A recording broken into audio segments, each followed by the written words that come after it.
Hey Lou, Ian Bradley. how's it going? All right, at least the heat wave is over for now. For now. Oh man, now I know what you guys go through. Yeah, I said we're in the middle of it too. It's not going away anytime soon. So yeah. Uh, All right, so let's do all right. this. What is up, Ooh, guys? It is Sports Nerd Bradley Walker. Welcome to the Walker Report. We are part of NGSC Sports, guys. Remember the website? It's NGSC Sports for all your current sports content. Happy Thursday. We will be joined shortly, I believe, by Nicole. So we will wait for her uh, to hop great. on here. But gentlemen, how we doing? How's everyone doing? Doing all right. All right. Right. Okay, cool. I do guys have some notes if Nicole doesn't want to be on the full couple hours. I Right. do have some stuff that we can talk about um, outside of that of the home run derby and stuff like that about the All-Star game because Mm. baseball I think has like 3 games left before the All-Star break gets here. Depending on the schedule of the teams, yes. Right, right. I don't know. Did you guys happen to see that they gave CM Punk the belt back? I did see Sami that. Zayn Why? had Yeah. it for like 9 days, and then they gave it back to CM Punk in Chicago. Mm. I'm gonna ask a Yeah, stupid question. Why? but Lou, that's the question I keep asking myself too. Is Oh, you know I good. So I'm getting understand it now. I understand there are some guys in the WWE that need a belt, but every Yeah. time like he's out of the picture for so long, and then all of a sudden, you know, back in it again. So there you go. Mm. So yeah, I don't know either. Good question. Well, there she is. Hey guys. Hello, Nicole. Hello, how are we doing tonight? Good, how are you? Congratulations. Thank you. Thanks so much. Sure. So Nicole, what we're gonna do is we're gonna let you kind of go through each of the 4 days, and then we'll ask you like tell us about Thursday, Friday, Saturday, Sunday, and then we'll go ahead and ask you questions about the particular days that way. So again, congratulations on making the cut. Thank Um, you. before you start, and I told them last week on Friday, I was like refreshing my phone when you were on the ninth hole, and I'm like, please tell me Aw. she made that putt. And then Yeah. I happened to see the video of you after you hugged your dad coming off the green, and I could see the emotion that you were Yeah. going through when you made the Sure. cut. But go ahead and talk to us about what happened at the tournament and everything. Start with what happened on Thursday and stuff like that. Yeah, I mean, honestly, I'll start with what happened the previous Friday and Saturday because I actually slept in the car the first night that I was there. Mm. Um, and the reason for that was because we showed up to the original hotel kind of late and just got there and it wasn't ideal. So long story short, we tried and find another one. We found another one, but not for that night. And we spent hours doing that because there were other sports events in the area. So the hotels were just booked. And we ended up sleeping in the car at like 4 in the morning. And I got up Oh, around like 7:30 and I had a practice round scheduled for that Saturday morning. So, and I joked the whole time. I was like, this is going to be hilarious when I make the cut. So I'm really glad that I said that. But yeah, I mean, Thursday was a good day. I feel like I played well, left a couple shots out there, and then, um, but I felt a lot more comfortable than I did last year. But going into Friday, I knew that I had to probably shoot a couple under par to play the weekend. So honestly, to put it simply, I kind of blacked out. I didn't really think too much on Friday. I was just kind of sticking to my game plan and every putt fell that needed to fall and ended up playing the weekend. I think the only thing, about Saturday was I was so tired because I didn't expect to get absolutely media swarmed on Friday evening and I went to bed late, slept terrible. yeah. So I didn't sleep the best. I think that's probably what affected my round on Saturday. But other than that, it was a great tournament and great weekend. Yeah, I'm sure. Well, also congratulations on being the lowest teaching pro too. I saw that Thank after on you. Sunday. Yeah, You were that's even awarded bigger. that trophy. But I mean, like I said, I saw the video, and then when you were in your press conference, it looked like to me you were holding back tears, and Yeah. I mean, Yeah, it has to be kind of cool, I think, for all of us too, that when you live out something that you dream of being, and you get to do that, and then you get to go out there and make a cut at a major on any tour.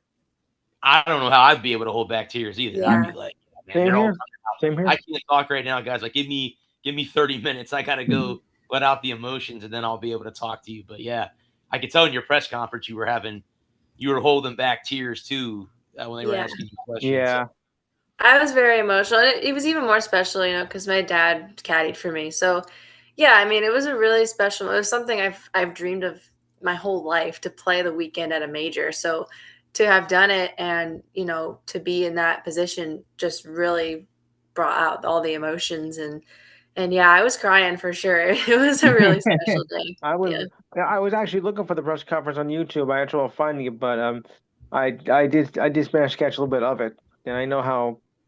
But that was the same with me after I hit my first marathon. So I know exactly how it feels. Of course, I didn't place anywhere near the top, but still, to just finish it, was all worth it. Yeah. No, for sure. I mean, it was just really special to be there over the weekend and to have played Yeah. well on Sunday, kind of end on a high Yes. note. So, So Yeah. were they tears of relief or joy or like a mixture of both? mixture of both. I was very relieved. Yeah, Yes. I think all the pressure and weight of like wanting to make the cut, having so many people, encouraging me and people saying I'm gonna make the cut, and like all the pressure kind of fell off my shoulders finally. And then also obviously tears of joy because to be in that position is huge. So yeah.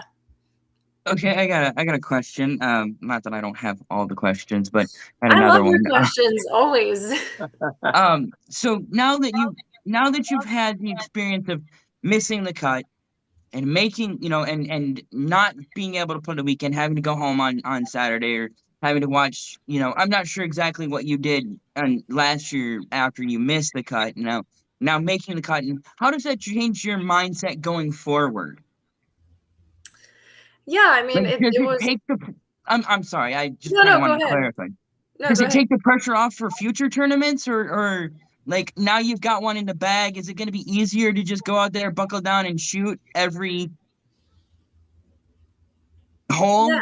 I think I think now, like you said, the pressure is a little bit less, being that I've already done it now once. Um, but I mean, it always will kind of be something that matters because you care, you want to play the weekend. So if you're not in the greatest position going into Friday, you're always going to kind of feel that pressure. But yeah, I think now to have done it, especially in the position I'm in where I'm not on tour full time and still being able to do it, just gave me a lot of confidence, I think, for future situations. Now, does that give you an end to being on tour full time with making the cut, or do you need to win? Yeah. Unfortunately not, but it Mhm. does open a lot of doors to get sponsor invites into other tournaments. So Brad probably knows about the Annika tournament at Pelican near us in November. So I'm trying to work my way into that one. Okay, But really any other tournament this year, I'd love to see if I can get an invite into. But I'm gonna go to, I think we talked about this before. I'm gonna go to qualifying school, which starts in okay, September to try and Okay. get my tour card for next year. So it does okay. open a lot of doors, gave me a lot of attention, a new following, new media, but yeah, it doesn't get me into anything as of right now. We're Okay. working on it. No, that's cool. I just wanted to follow because you had said that you were wanting to go to Q school Yeah. last year. I think you were saying that Yeah. you wanted to go because we had you on after you played your first tour, your first major. Um, event on the LPGA, and you talked about wanting to go to Q school and wanting to continue to pursue that. So I didn't know, I wasn't exactly sure how that worked with making a cut versus like if you had won the whole. Now, like, what was the difference between just making the cut and placing in the top 50 and placing in the top 25 versus winning it? Yeah, I believe if I did finish in the top 15 or top 20, I would have got an invite automatically to that same tournament next year. Okay. I think so. I'm not totally sure on that, but Right. I think I came on like right around the same time last year, like right before I was leaving for Nashville to go qualify for so I'm leaving in 2 weeks now to go to Nashville and qualify for next year. Cool. Now, when you get done with the tournament, and this is something that being an athlete, and obviously golf's not like a contact sport. It's not like physically A little. physical is the wrong word, because obviously you're walking. I'm not sure if the LPGA uses cards. I know what you're saying. You're not getting like hit. You're not it's getting not like hit. football. Yeah. Yeah. You're not getting hit. You're not going to get beat up on a golf tournament. When you get done with a tournament versus say just a regular round, like you're just going to go out there, you're going to hit some balls, you're going to work on your game, versus do you take any time off, or is it Monday morning right back in the office? Yeah, I mean, I took Monday off only because travel day. But Okay. yeah, I mean, usually after a tournament, I will take. It depends on how long it was and how draining it was, but usually I'll take 1 day, maybe 2. But yeah, usually I'm back at it pretty quick, only because I don't like to sit. I get bored. I don't like to sit that long. I miss playing golf. So, but yeah, I do account for rest. It's important to rest. Sure. Yeah, because I was like, because obviously golf isn't like you don't have to rest. You're not icing down your shoulder because you just threw 100 fastballs at 100 miles an hour. But can you talk about the physicality of your game and how you prep for like a hot day versus a cold day? Like, do you prefer it to be like?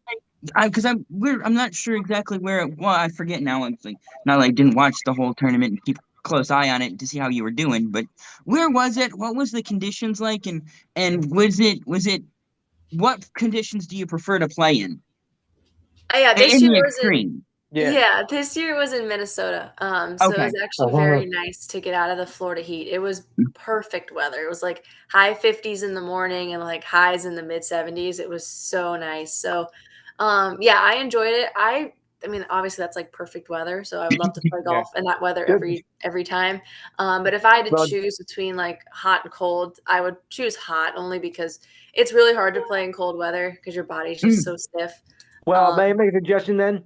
Don't play a tournament. Don't play a tournament in Minnesota in January. Yes, noted. But yeah, I would. Unfortunately, I would take the Florida humidity, 95 degrees over 40 degrees and really windy. But I think most golfers probably would. Yeah. And yet the PGA Tour starts in the middle of winter. Go figure. Yeah. I know. They start their season in Hawaii. That's why they start their season. Yeah. And they come to Florida in March. Yeah. They go to all the warm places. Yeah. Well, I gotta say, there's a major going on right now in Paris. Mm-hmm. And it's weird because I write about it. I wrote about the tournament, and if you get in the Annika, I'm following you around for 18 holes. One of those days, I'm following you around on Thursday or Friday. But it's weird that they tee off at like 1:30 in the morning here, because it's 7 hours ahead of us in France.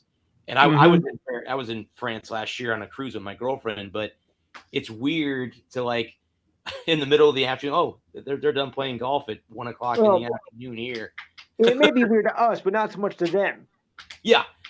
So I mean, well, night owls, that's a different difference. Nicole, were you able to talk to Nelly or any of the top tour players? Did any of them come and talk to you after you made the cut? I didn't really get too much time. I mean, it's so hard because we're all on different schedules, because we all tee off at different times of day, and then we all go to the gym. We all, eat lunch at different time. So it was hard. I mean, I did run into a few bigger names like in player dining, and just everybody that I did run into and that did come up to me was really supportive about it and really encouraging. So it was nice to have that from, a lot of people and like people I played with were really nice about it and I got paired with over the weekend. So yeah, I mean, it was all good experience. I mean, everybody was really encouraging. So it was really nice to have that. Yes. I was just curious about that because I know, and I've heard stories, and again, I'm not on the tour, so I can't say whether they're true or not, that there are some players that just don't, like, they play, they go home, they're not around the other guys, and then there are some of them that are extra friendly that will stay with you and they'll talk with you, eat lunch with you and all that stuff, even if it's kind of off their normal schedule and stuff. So I've heard, stories being at the Annika and stuff like that, and being at the Valspar, hearing stories from the media guys and the players themselves. So I was just curious if you had a chance to. I mean, I got to see Nelly last year tee off. I got to see Brooke. I wish that Lexi had made the cut. I know she missed the tournament because she was injured, but I got to see Lexi. I got to see Lexi play at the Annika last year, and of course, seeing Annika Sorenstam, which may go down my favorite, the greatest female golfer ever, Yes. as what a lot of people will tell you. That was cool. Yeah. This year, though, I'm hoping that this happens because I missed it last year. The Pro-Am had Caitlin Clark, and I missed seeing her on Wednesday. I hope she plays this year because I would love I'm to sure see she her. will. Yeah, it's kind of her thing now. Her and Sophie Cunningham would be great to see her too. Yeah, it would be kind of cool to see. I know when I went to pick up my credentials that after the Pro-Am, there had to be, I kid you not, guys, there had to be 30 basketballs signed by Caitlin Clark. They were on a rack. They were all on a rack. And I'm like, is no one watching? I'm like, yeah, no one's watching. I'm kidding. But no, it just, I would like to see her. Well, again, like I said, if you end up making you getting a sponsor's exemption to play, I'll look at the tee times. I'll make sure I'm there. Wait, only 30 basketballs? Did you ask me a question? I didn't hear you. Is it only 30 basketballs? I thought it'd be more than that. Oh. Well, that's just a guess, Lou. There could have been more than 30. I have no idea. I would assume so. I mean, come on, it's Caitlin Clark and Sophie Cunningham for crying out loud. And I'd love to get into the Annika. I have some pretty good connections over there, and obviously I'm going to write them a letter. So, but I mean, I was born 2 miles from there, and I've grown up in that area. So I feel like it just. And after this year, they always need a reason, that's a media reason most of the time. So I think now that I've kind of had a little bit of a standout performance and, being in the media a lot more, I think they might be more willing to think about it. But yeah, it'd be huge for sure. I was following the scoreboard every day with the event to see how you were doing. Well, thank you. I felt a lot of love from a lot of people, so it meant a lot to me. I gotta see how Nicole's doing. Yeah, that's my buddy. Thank you. We were so excited for you to see you make the cut, and then Saturday you didn't have a great round Saturday, and it was so hard because like we were so pulling for you so hard, and Saturday was tough, and so we felt so bad for you, and we were like, so looking forward to bringing you on. We were really hoping you would play. Obviously, you played fine. Like you played way better than the three of us combined, with 50 mulligans. But it was just like it never Saturday never you could never take off on Saturday, and we were really hoping that you would have a record breaking Sunday, but it wasn't meant to be.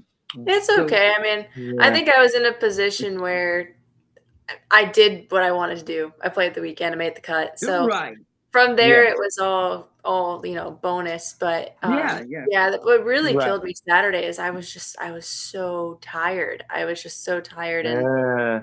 because I didn't realize the magnitude of making the cut until the last putt. I didn't realize what was going on until everybody told me. And, I was the first person to do it since 2019. There's only been 2 other Oh. people that have done it. I didn't know Mhm. all this stuff. So I got, absolutely swarmed by the media, which they were all great and awesome. But I Right. didn't know that was going to happen. And Right. I didn't leave the course till late. Got back to the room late, had to eat dinner, went to bed at like midnight, slept terrible because I'm all high on adrenaline, and Yeah. it Yeah. just Sure. wasn't expecting it. So I think that was partially Yeah. why on Saturday I played. It was super windy, which didn't help. But Mm. yeah, That I mean, never I knew does. Sunday. I was like, let me just end on a high note, have some fun with it. Yeah. Um, Yeah. and I Recover got, what you you can. know, got Recover what you paid can. playing in a major, which is something that I never thought I could do at 21. So Yeah. to have done it again was really, really awesome. And then the fact that you didn't finish at the bottom of you finished second to No, last, so that's yeah, better than last. exactly. Yeah. Yeah. Yeah, I know, So no Nicole, moral victories. were you more, you like you said, you were tired on Saturday, and like I said, we were all watching from here, and I'm like, I again refreshing my phone, I'm like, oh man, another bogey. I'm like, oh, she there must be something wrong. I assumed that there was something wrong. It's like, okay, she played so well in round 2, something's got to be up. Like, is it the wind? Is she just having? Because in golf we all have bad days. It's just a bad Yeah. day, you know. And then I thought to myself, well, good that it happened on Saturday and not Friday. Yeah, Like at no, least for end the sure. weekend. Yes. Yeah, it was So a combination of a few things. I mean, I was tired, it was windy, my swing didn't feel right. But yeah, definitely glad that it happened Saturday, not Friday. That way it happened Thursday. Yeah. so Maybe Yeah. worse. did you Mhm. come out Or on Sunday with your dad and say, you know what, this is it. We're just gonna have fun and go play golf. Is that kind of what's the Yeah, I mean, mindset? honestly, funny, my dad didn't caddy for me on Sunday. oh, Oh, okay. He couldn't because Oh. Saturday night we're looking at the radar and it was supposed to rain all morning, and I'm teeing off at like 9:30, and he's like, if your tee time gets delayed, his flight was at 6. I had to fly out Monday, so he's like, I got to get back to work for Monday. So he couldn't right. change his flight, and he's like, if your tee time gets delayed, I don't want to be looking at my watch the whole round. So we hired somebody that we already knew, that was in the area for Sunday. And so he caddied for me instead on Sunday. But my dad was able to watch like the first 9 holes, and then he left after 9, to go to the airport. So, but yeah, I know my dad. He was upset, disappointed, but glad that I had a backup and somebody that I trusted on the bag. So Right. it all worked out in the end. Right. I'm Well, glad it did. there's a lot of people outside of being a fan or never playing the game. When and we've talked about this too. We talked about this last week where, your caddy is like your best friend. Like, you have to trust that person because they're there when you practice. They're there to take you through tough decisions. They're there to cheer you up when you're down or keep you positive moving forward. Um, Bring you and back down after a good shot. yeah, Yeah. to explain that to people, they're like, well, why are caddies so important? I go, well, you know what? If you ever see Nicole, you ask her why caddies are important, because Yeah. you got to have the right person on the bag to help you. And there's been a lot of good ones through, the history of golf. I read a book about Mm. caddies at St. Andrews, about all the stories that these are young kids like your age in their 20s that are talking to these guys that have been caddying at St. Andrews for a bit longer than they've been alive. And it's the stories you get to hear of all the players that they've got to either caddy for or tourists in general that make the trek over there to play the old course and all that too. But yeah, it's again, to me, I've been playing the game since I was 5, and there'd be very few people that I would trust to be my Exactly. because Yeah, no, you're right. It's an Exactly. Yeah. important bond, and the day is coming that my dad, he can't do it full time because he's still working full time. So if, next year, Lord willing, I get some status and I'm playing full time and I'm not working at my current job, I'm going to need to hire somebody to be with me. So, I think I appreciated having him for my whole career so far. So any chance that I get to have him on the bag is great. But um, I mean, I think either hiring a local caddy at first for tournaments I go to, or I have some people in my life that I would have on the bag that know a lot of golf and play golf themselves. So it's going to be a tough day, tough decision, but it'll be the right person, and it'll work out. When it comes to having your dad on the bag versus having somebody you've hired or somebody that you brought in to like cover a round or cover a tournament, um, do you find yourself like arguing with your dad more or do you or a what's the like a hired gun, that's the word I was looking for, a hired gun, Mhm. or do you kind of just like, okay, that's what you think, so that's in terms of like, it's a very much like a pitcher catcher relationship Yeah. where like Yeah. the catcher calls the pitch, but the pitcher has the feel for what he's throwing good. And so in this case, kind of like what you're hitting well. Like, do you find yourself like ever arguing with your caddy, or are you more of a just, okay, this is what you think, kind of hand me the club and let's just get it done? No, I really don't, which is kind of surprising. But I think the reason why that never happens for me, whether it's my dad or somebody else, is because we craft a really good game plan ahead of time. Okay. So, and I don't really, I'm the type of golfer where I just kind of like to have that and like stick to it the whole time.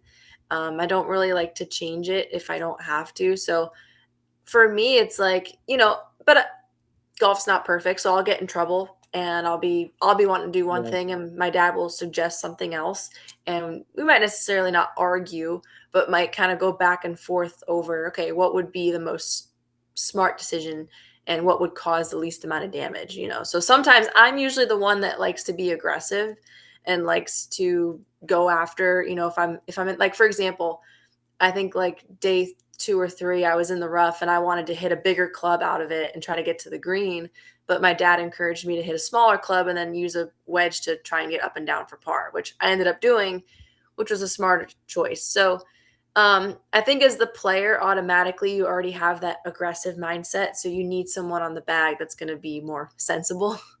So that's what a good caddy will do. Right. I was It just helps you thinking get a good caddy.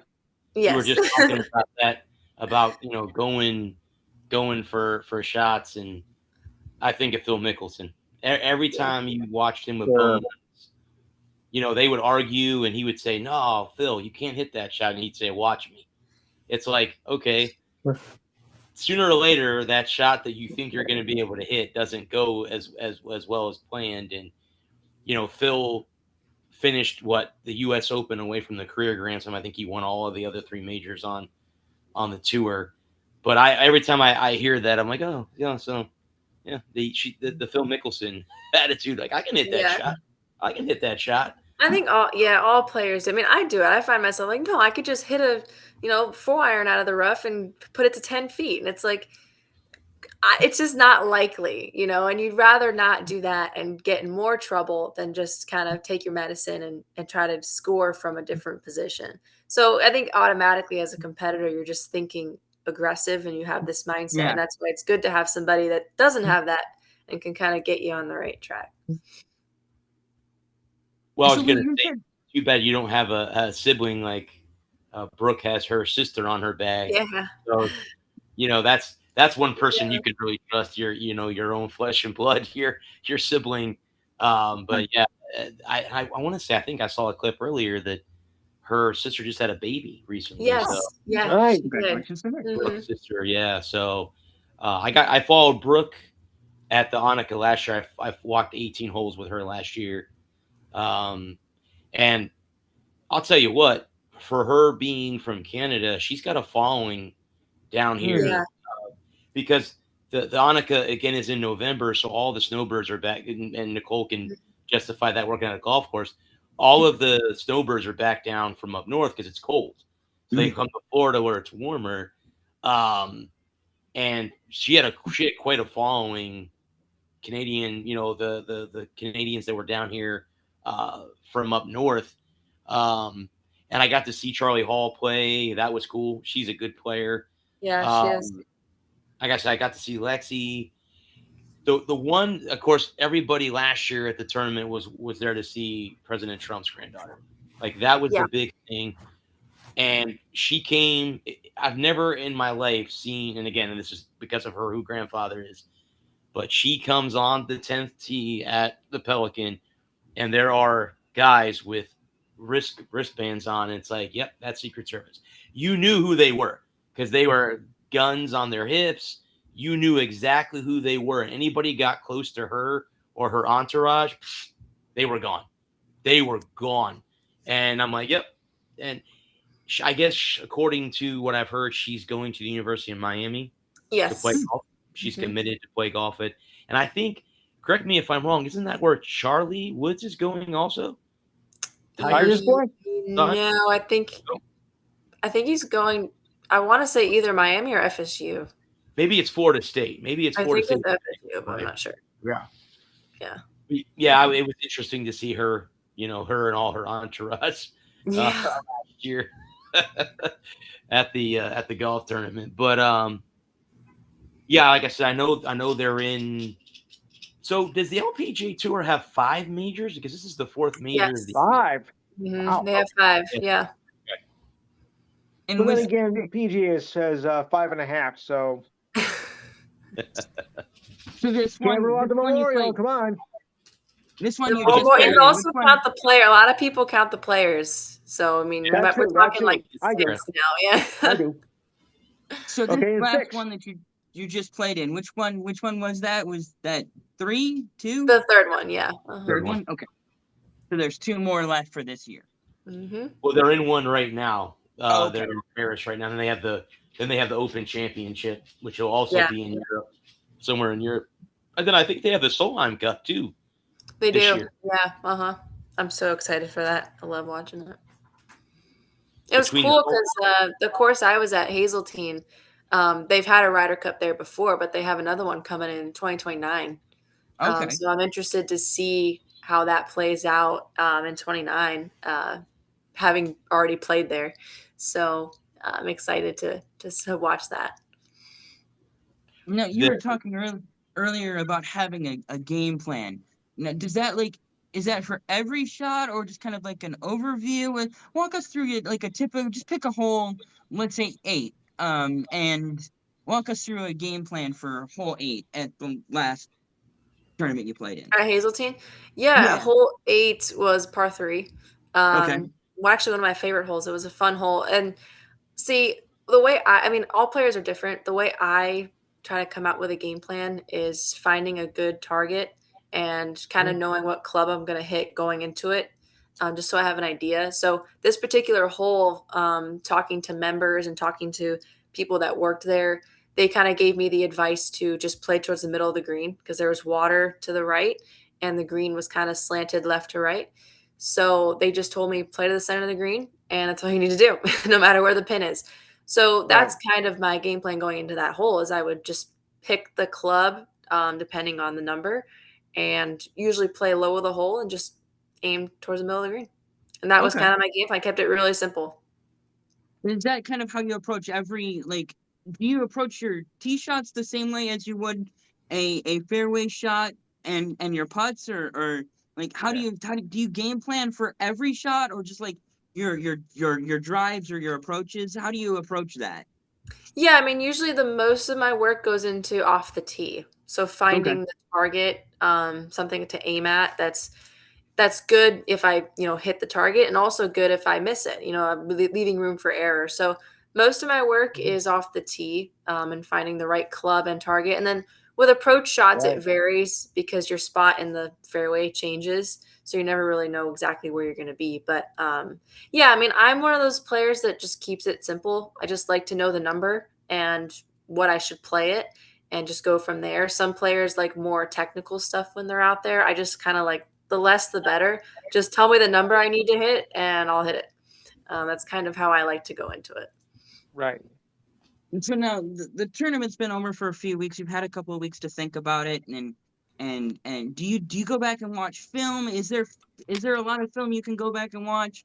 Because like there wasn't like a ton of like film on like there was a handful of your shots that were available during the tournament. Do you have somebody recording your shots so you can go back and break them down, or are you more of a just I know what I want to do and I'm not gonna go back. I'm not gonna try like overanalyze what I did in the past.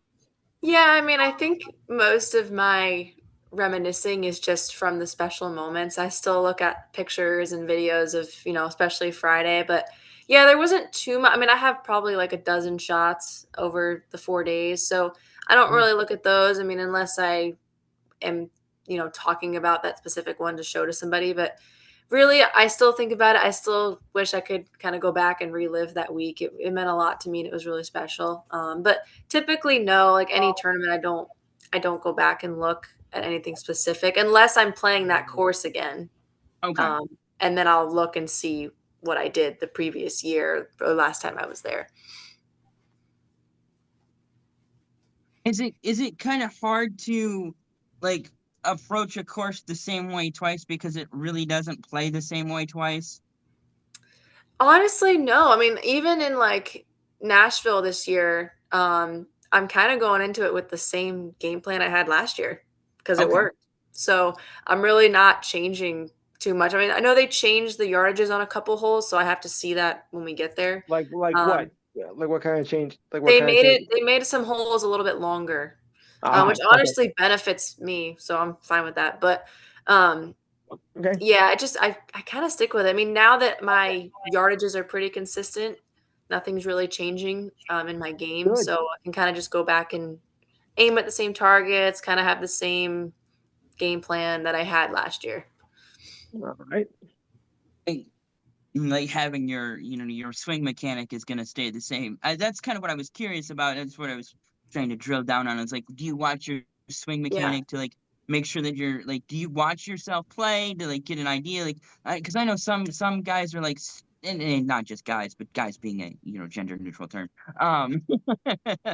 Like cycle, like getting down into the numbers, or are you just like, okay, I'm just gonna go play golf and I'm not really gonna like, and then because like you're not like playing every tournament, you're not on tour, so it's not like you're getting like you don't like have a whole ton of film to go back and study Mhm.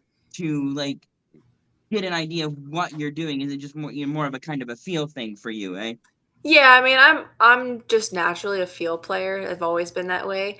But I do study. Like I take video when I'm practicing. I take video Okay. on the course when I'm practicing. So I do study my swing, and also being a teacher, I can kind of see things now that I maybe couldn't see before.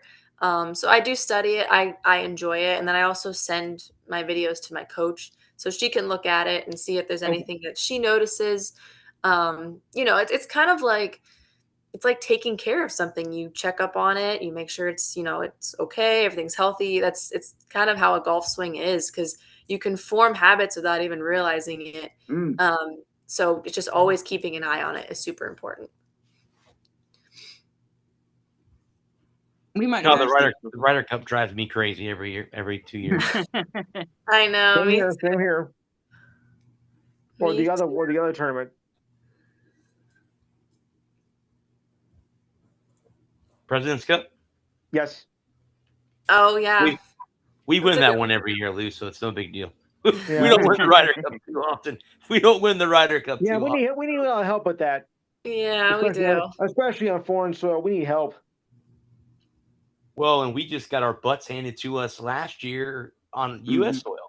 Yeah, The we Europeans sucked. beat us I at know. Bethpage. It was not fun to Yeah. watch. I No, it mean, wasn't. yeah, that was a beatdown. We just got beat Ah, down. we forgot to show up. So, Yeah, that was a tough watch.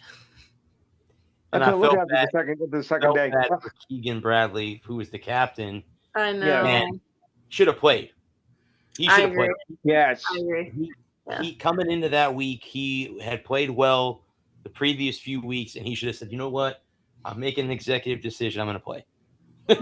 Yeah, I wish he call an did. audible. I know. Yeah, that's what maybe you should. Oh. Then.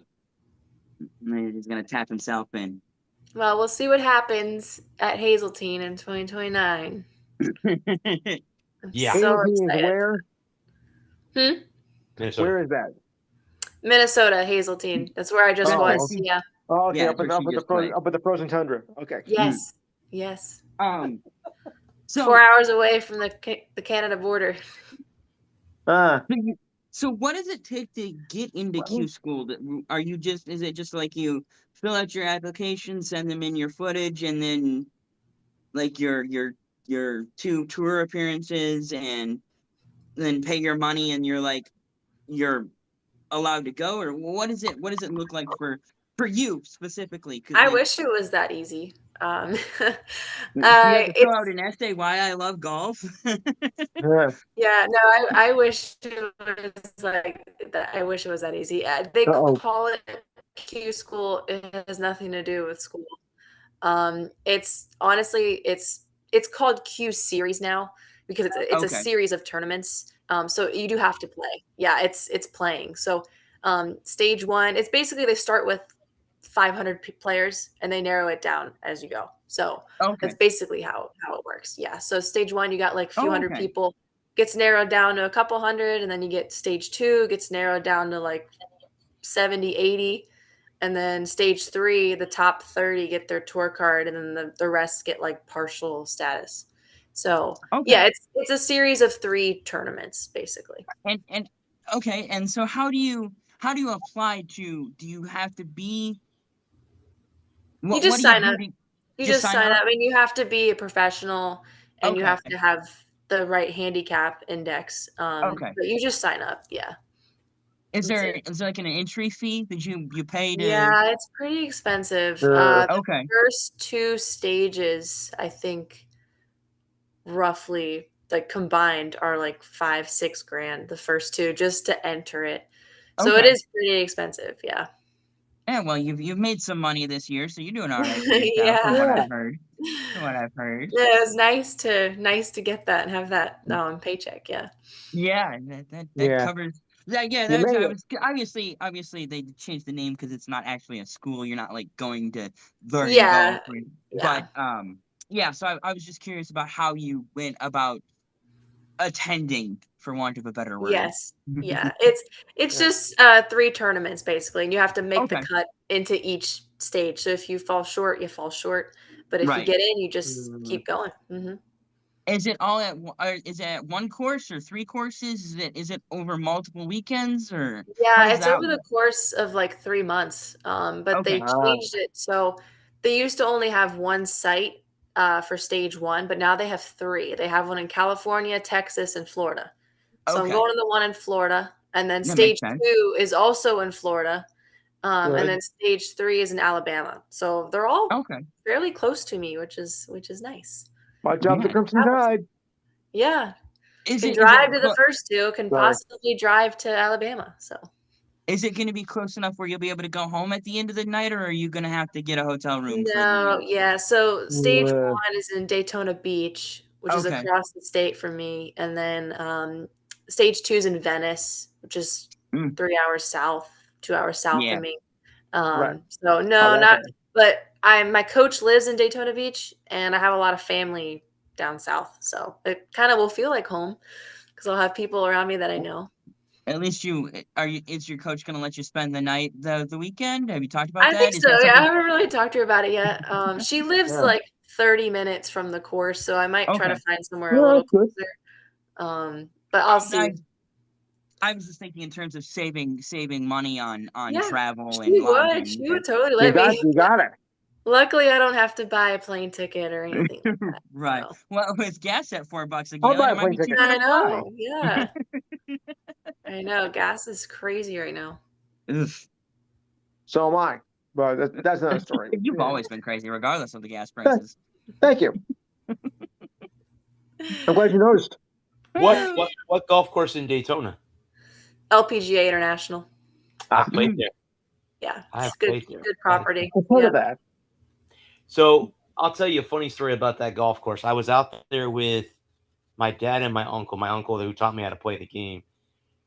And my uncle, big thing about my uncle was he was always very fundamental when it came to a lot of things, like make sure you fix your divots, make sure you put sand in your divots. So we were out there playing. Every divot we saw on the fairway, we were putting sand in, and the ranger comes around after the round and goes, here's 3 rounds of golf for taking care of our golf course. And I'm like, Aww. I'm like, we're Uh-huh. not going to be here. Like we were on vacation, but we Mm. were in Orlando at Disney. We had just driven up a few hours from Orlando to Daytona, and it's like, yeah, I'm not gonna be here. I mean, that was the one thing that I wish that if I could have gone back, say, guys, Uh-oh. just got a free round of golf. We can make Yeah. a separate thing. And I think there are 2 courses on property, I believe, at Yes. LPGA. Yes. Like I said, I've got to play. I've got to play. I don't remember which. It's been such. It was when I was probably in my teenage years, which was a bazillion years ago. Because I'll be 43 Same this for year. me. Same for So me. 43 in September, but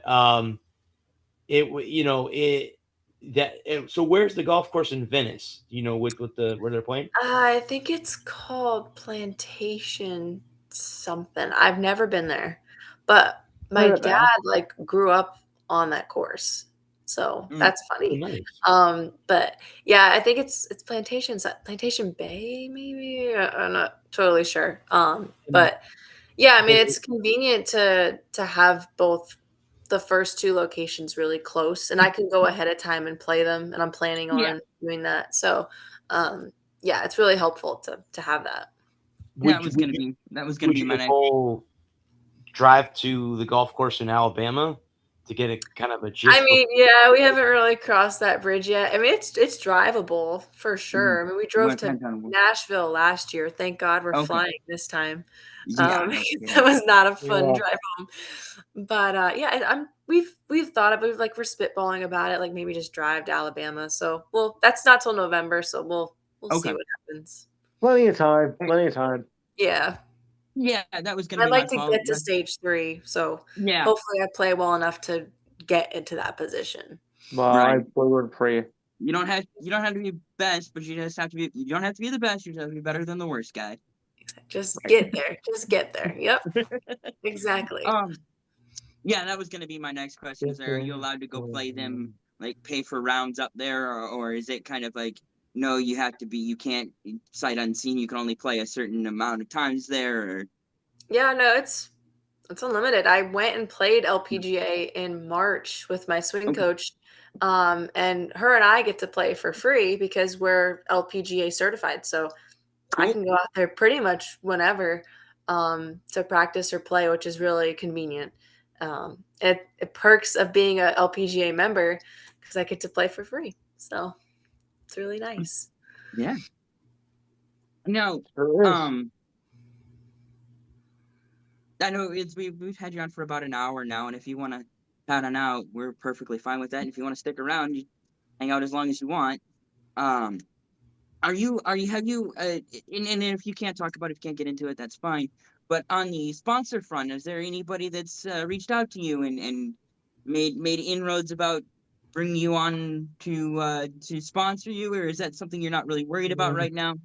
Because you're not actually on tour, or Yeah, I mean, I've had companies reach out to me. I'm pretty secured with Adidas and okay, Titleist right now. Oh, nice. So fortunately, that's good. I am trying to grow my contracts with them. I mean, it makes sense because I don't have tour status yet. I'm not ranked okay, yet, so they Right. can't really justify it yet. But I have talked to them, and they're aware of my game plan and what I'm doing. So, hopefully in some months' time, if I do gain some status, those contracts and those relationships will just grow. That's kind of what I'm hoping for.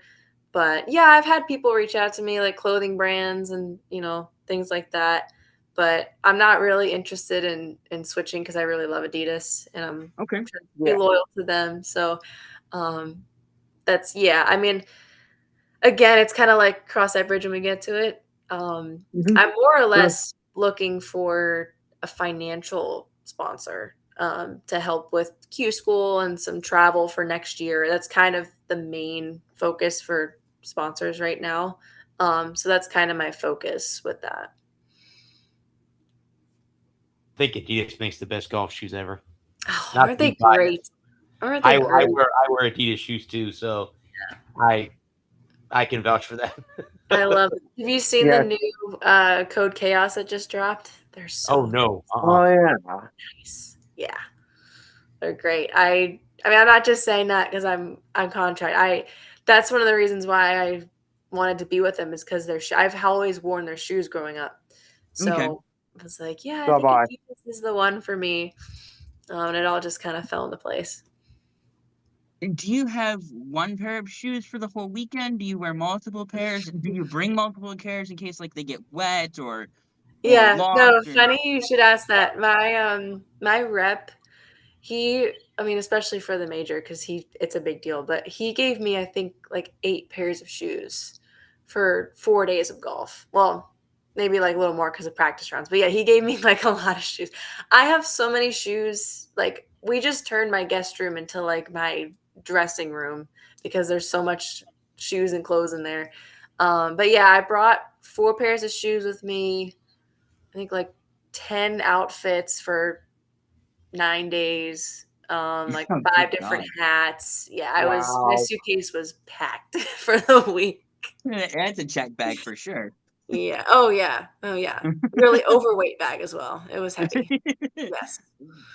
Do you when you're flying versus driving, obviously when you're driving everything just goes in the car and it Yeah. goes with you. Now, how do you make sure your clubs do you send your clubs like via mail or do you fly them or do you like have someone set up like a set of clubs that you just go into the pro shop, then these are Nicole's clubs, don't touch them, and if you do we kill you. Yes. How do you No, Two keep I your pro do. shop questions I later. do fly with them. I fly with them, which causes me a lot of anxiety because I'm very protective of my clubs. I love them, especially my putter. I've had my putter for 15 years, Mm. so my putter is like my child. But I do have a tracker in my bag, so whenever I'm at the airport, I'm like stalking it the whole time to make sure it's on the plane, make sure it got on the plane, make sure it's off the Sure. plane, make sure it's in the right city. But I have insurance on them. Not that Okay. I would need it because I have them with Titleist, but I have insurance on them. But yeah, I've always fly with them. It makes me nervous every time, but I gotta do what I gotta do. But luckily, I haven't had any broken clubs or because I've played in tournaments where one of my playing partners flew with her clubs and she got off the airport and they were all snapped in half and she had to go to a golf store and get all new clubs. Yeah, so it gives me like nightmares to think about it, but thank God Yeah, that's never dude, happened. that would keep me up at night. I'd cry. I mean, yeah, it'd be Somebody awful. would get hurt. Yes. I would be pissed. Honestly, Yeah. pissed. I would be So would I. so If I got off the airplane and I went to go through my bags and every one of my golf clubs was snapped, It's a shame. I'd be calling the You airport. morons. Okay, load in For my me bag now, in. yeah, for There's your me plane now, for it's my like I'm bag. with Titleist, so I get new clubs. If something were to happen with Titleist, like okay, they'll give me the same exact ones. My putter would be the most heartbreaking thing because I right. mean they could replace it, but it's not the one that I've used Yeah, since I like a was child. 7, and I'm like yeah, I can't think about it. I would have nightmares. I Yeah. have I have a question, Nicole. When I was at the Pro Am for the Champions Tour, the pro that I was playing with went in after 9 holes and made an adjustment. Do you have, being with Titleist, do you have the capability of going in after a practice run and having them adjust your sticks for you, Mhm. or you just stick with whatever you got, whatever you came with? Yeah, I mean, at a tour event, they have a truck there. So they have a truck there for all the golf brands. They got Callaway, TaylorMade, Titleist. So yeah, I was in the Titleist truck a lot at Hazeltine. I went a couple times. Sometimes I'll go just for them to like check the weight of my clubs to make sure everything's right. Um, I went because we needed another bag strap for my dad, so they put that on for me. They give you custom putter head covers for every major that's like on theme. So I got those. They give you golf balls, gloves, umbrellas, anything you would need. Just go in the truck and they take care of it. So yeah, I have done that before. And it's super convenient to have this. I don't have that luxury at every tournament, so for now. So it's nice to. When you get it, you're gonna take advantage of it. I know when I see it, I'm like, I'm gonna stop in there. And like I know everybody, I know all the reps, and it's good to see them and catch up. So You always gotta smooth the sponsors. No, we're a good family. That's why I'm very, very like against changing brands because I'm very close to all the reps that I have, and you build relationships and you don't want to lose them. So I like the brands I'm I don't with. blame you. Yeah, all worked out. Yeah, no, that's really cool. So like you're set on clothes, you're set on your golf gear, and the only sponsors you're looking for now is somebody to fund your rise through the ranks. Yeah, that's pretty much it. I mean, nothing like crazy. Just would be, and I have some people that I've talked to about it, but just maybe help with stage 1 of Q school. $2,000. Yeah, Something like that. Just to help. $100 I ain't gonna turn it down. Yeah, exactly. I mean, we'll see what happens, but at the end of the day, just having the ability to get free equipment is a big deal. It's a huge. Yeah. Well, not free equipment, free rounds of golf. It's what you need. Sure. Yeah. I mean, it Exactly. makes the struggle of like for the average guy who plays golf, like the toughest part of playing golf isn't playing golf. It's being able to go out and play golf. It's expensive sport. Really expensive. And with an average round being for 9 holes, you're looking at a public course, and you're not talking members only or anything like that. Just at a regular public course, you're starting at $30 to walk, $45 for cart. If you want to go from if you're 30 some years old and you're like, yeah, I'm found this game of golf, I really like it, I want to try it, it's just playing, because we were talking about this the other week, maybe even last week, because we were talking about having you on the show. We were just talking about the clubs you need, just having the four or five basic clubs that you absolutely have to have to play a round of golf: the driver, the pitching wedge, a 5-iron, a 9-iron, a 5-iron, and a putter. Because you can make 90% of the shots you make, you're gonna need. Those are gonna be the 5 clubs, and you're looking at anywhere from $300 to $500 to just to get those 5 clubs, and it's not including balls and bags, and then going out and playing. So having the free rounds of golf and the free gear is really setting you up for success in the future. It's huge, and that's why, I signed with Adidas a little over 3 years ago. Golf clothes are expensive too. I mean, a golf shirt at some of these pro shops are like $100, $150. I mean, golf's an expensive hobby, so it's really helped, and especially because my parents have funded my entire career, so it helps them out. Not having to buy me clothes and shoes, and and if at that point, if they're buying it, I don't get all the new stuff all the time. And now that I'm with Adidas, I get all the new stuff every couple months. So it's like it's a very, very fortunate gift. It's something I prayed for a long time. I believe it. So it's very nice to have that now. Yeah. Yeah, absolutely. It just takes a lot of the stress. Oh, for sure. Yeah. Oh yeah.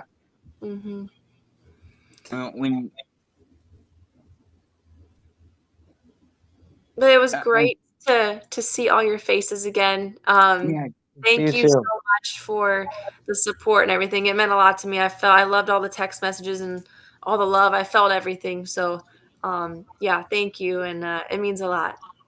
No, thank you for coming on. We appreciate you being back. We'll definitely have you on again.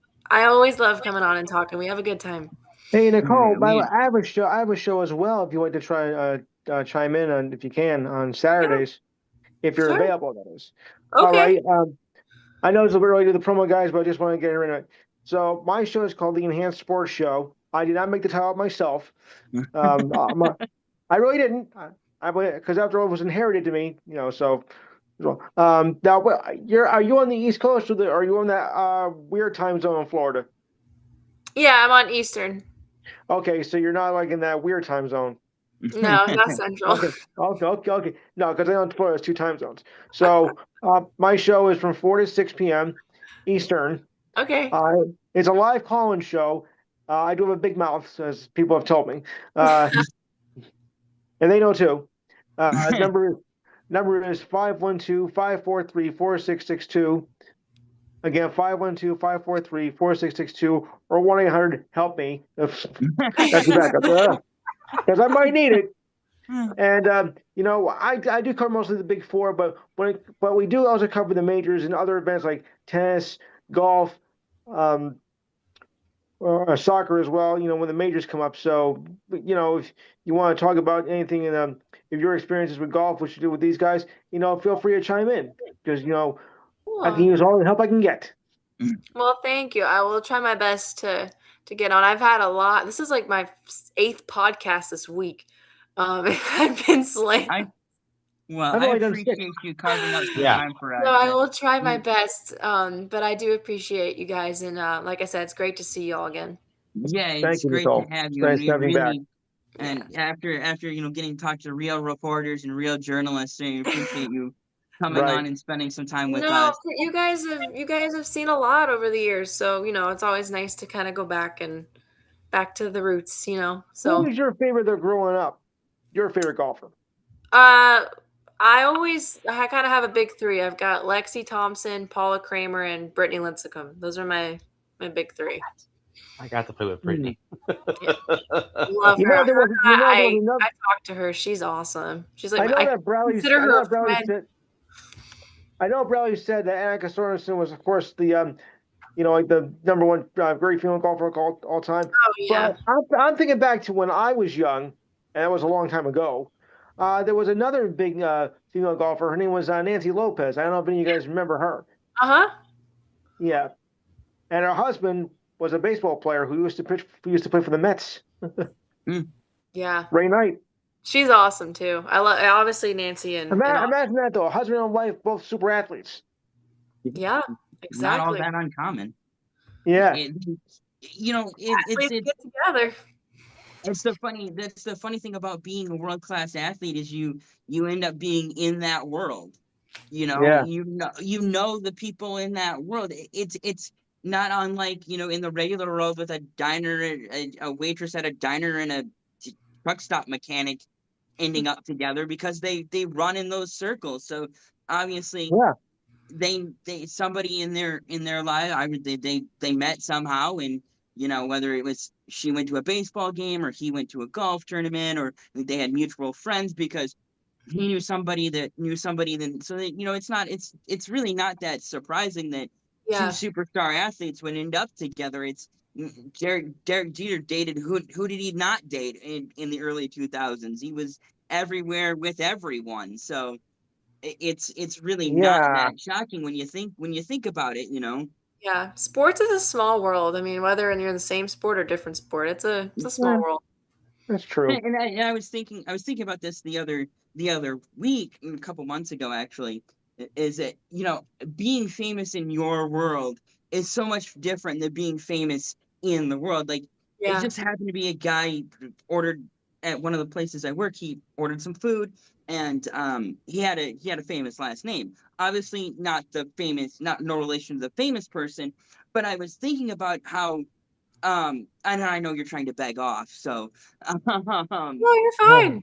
I was thinking about being famous in your world, because the name was Hendrick, which I know Rick Hendrick. If Rick Hendrick walked into one of my places of employment, I would know who he is. But I bet you 99% of the other people would have in the restaurant or in the retail store I happen to work at wouldn't know who he is. And I was thinking about being famous in your world versus being famous in the world. Like, like for you, in the golf world, you might be famous, and obviously you're a small fish in a pond right now. Obviously, we're rooting for you to become a big fish in the big pond, and one day you will be. Thank you. But You will. But you could walk, like right now, you could walk into a pro shop, and most people aren't going to know who you are. But in a few years, when you've won 4 or 5 tournaments, and you're on the Wheaties box, and now you're famous, you can't walk into a pro shop. You might be able to walk into a Bass Pro Shop, but you won't be able to walk into what do you think about that? I guess about being becoming famous. Like, is that something you're looking forward to? Is that something you dread? What are your feelings on being famous? Yeah, I mean, definitely something I'm not against. I think that I was put here for a reason, and I was put here to kind of glorify God through my talent. So put me on the biggest stage possible, and I'll tell you how I got here. And that's kind of why it was cool last tournament to be in the media and kind of tell my story and hopefully inspire some people and get people maybe closer to God as well. So yeah, I mean, I'm all for it. I mean, I know there's pros and cons to being famous, but I think if that's where God wants me to be and He wants me to be famous on tour, then I'm totally fine with that. By the way, I'd love to also be in a Wheaties box. I love Wheaties, so. So do I. If you're on the Wheaties box, I'm buying one. I will tell you that I'll be the first one. I'll be first to sort of buy one.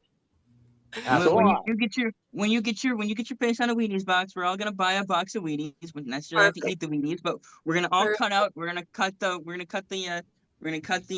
box of the box the box. We're gonna cut the box, and we're gonna send it to you and get you to autograph it for us. I was just about to say that. Just about to say the same thing. I love it. Actually, when the box is empty, I'm still gonna keep it as a keepsake.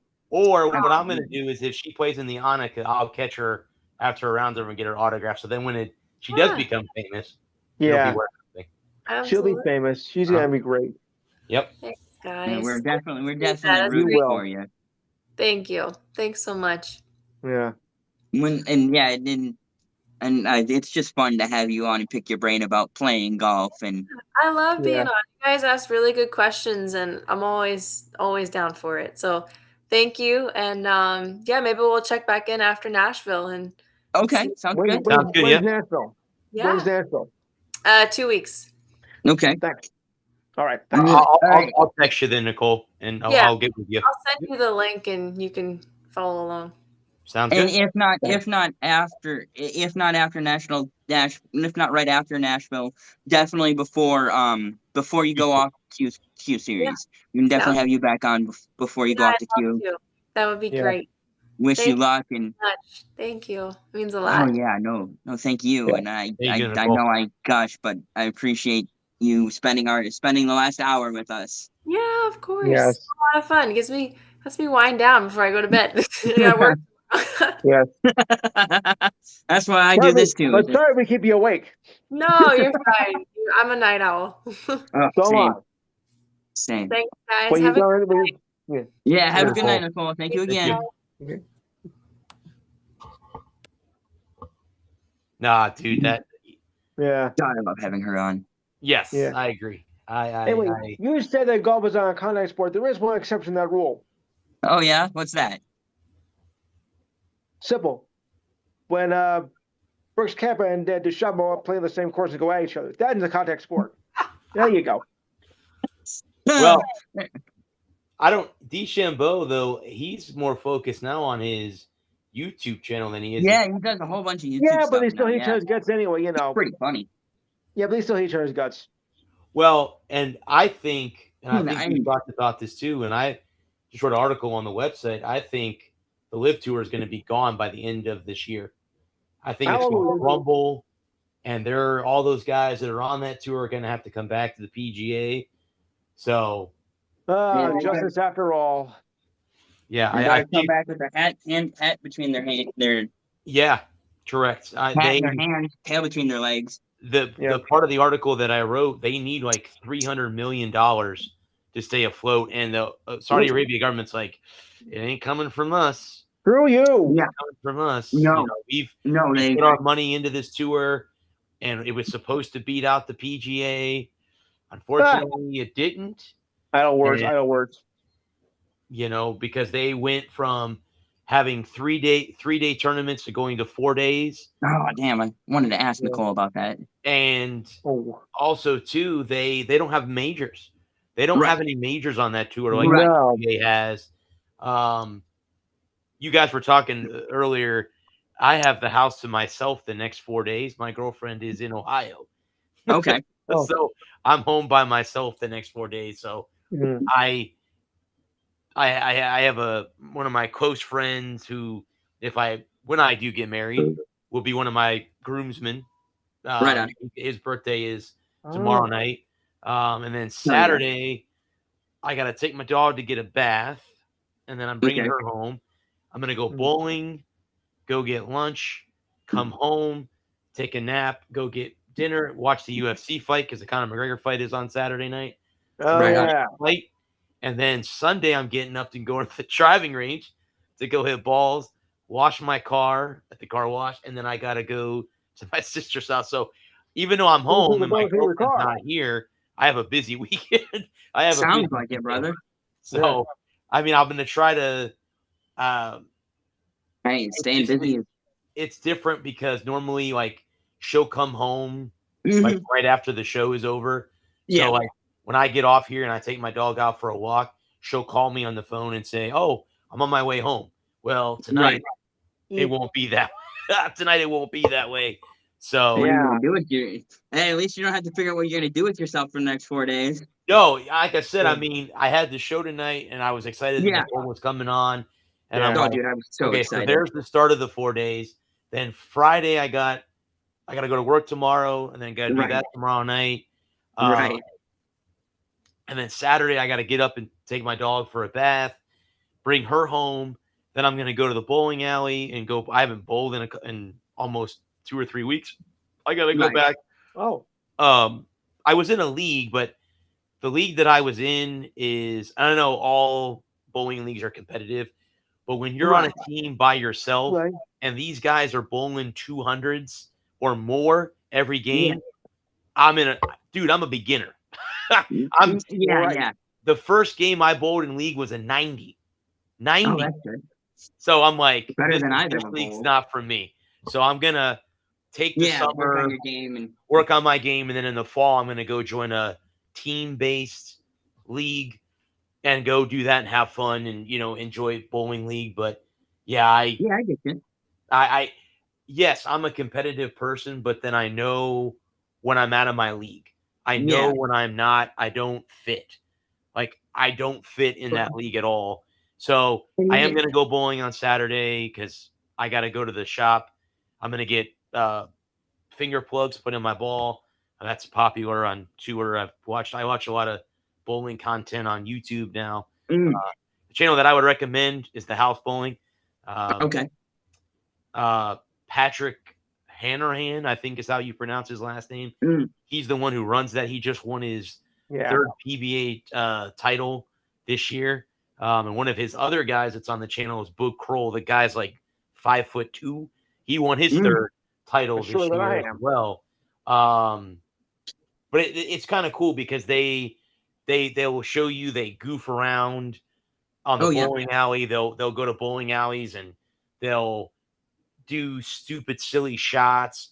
But they're also golfers too. Like, he's a golfer, and the funny thing about him is when he bowls left-handed, but when he golfs right-handed. So it's weird how normally when you golf, whatever your dominant hand is, whether you're left or you're right-handed, usually you do every aspect with that. Now, occasionally you will get people, and my mom was like this.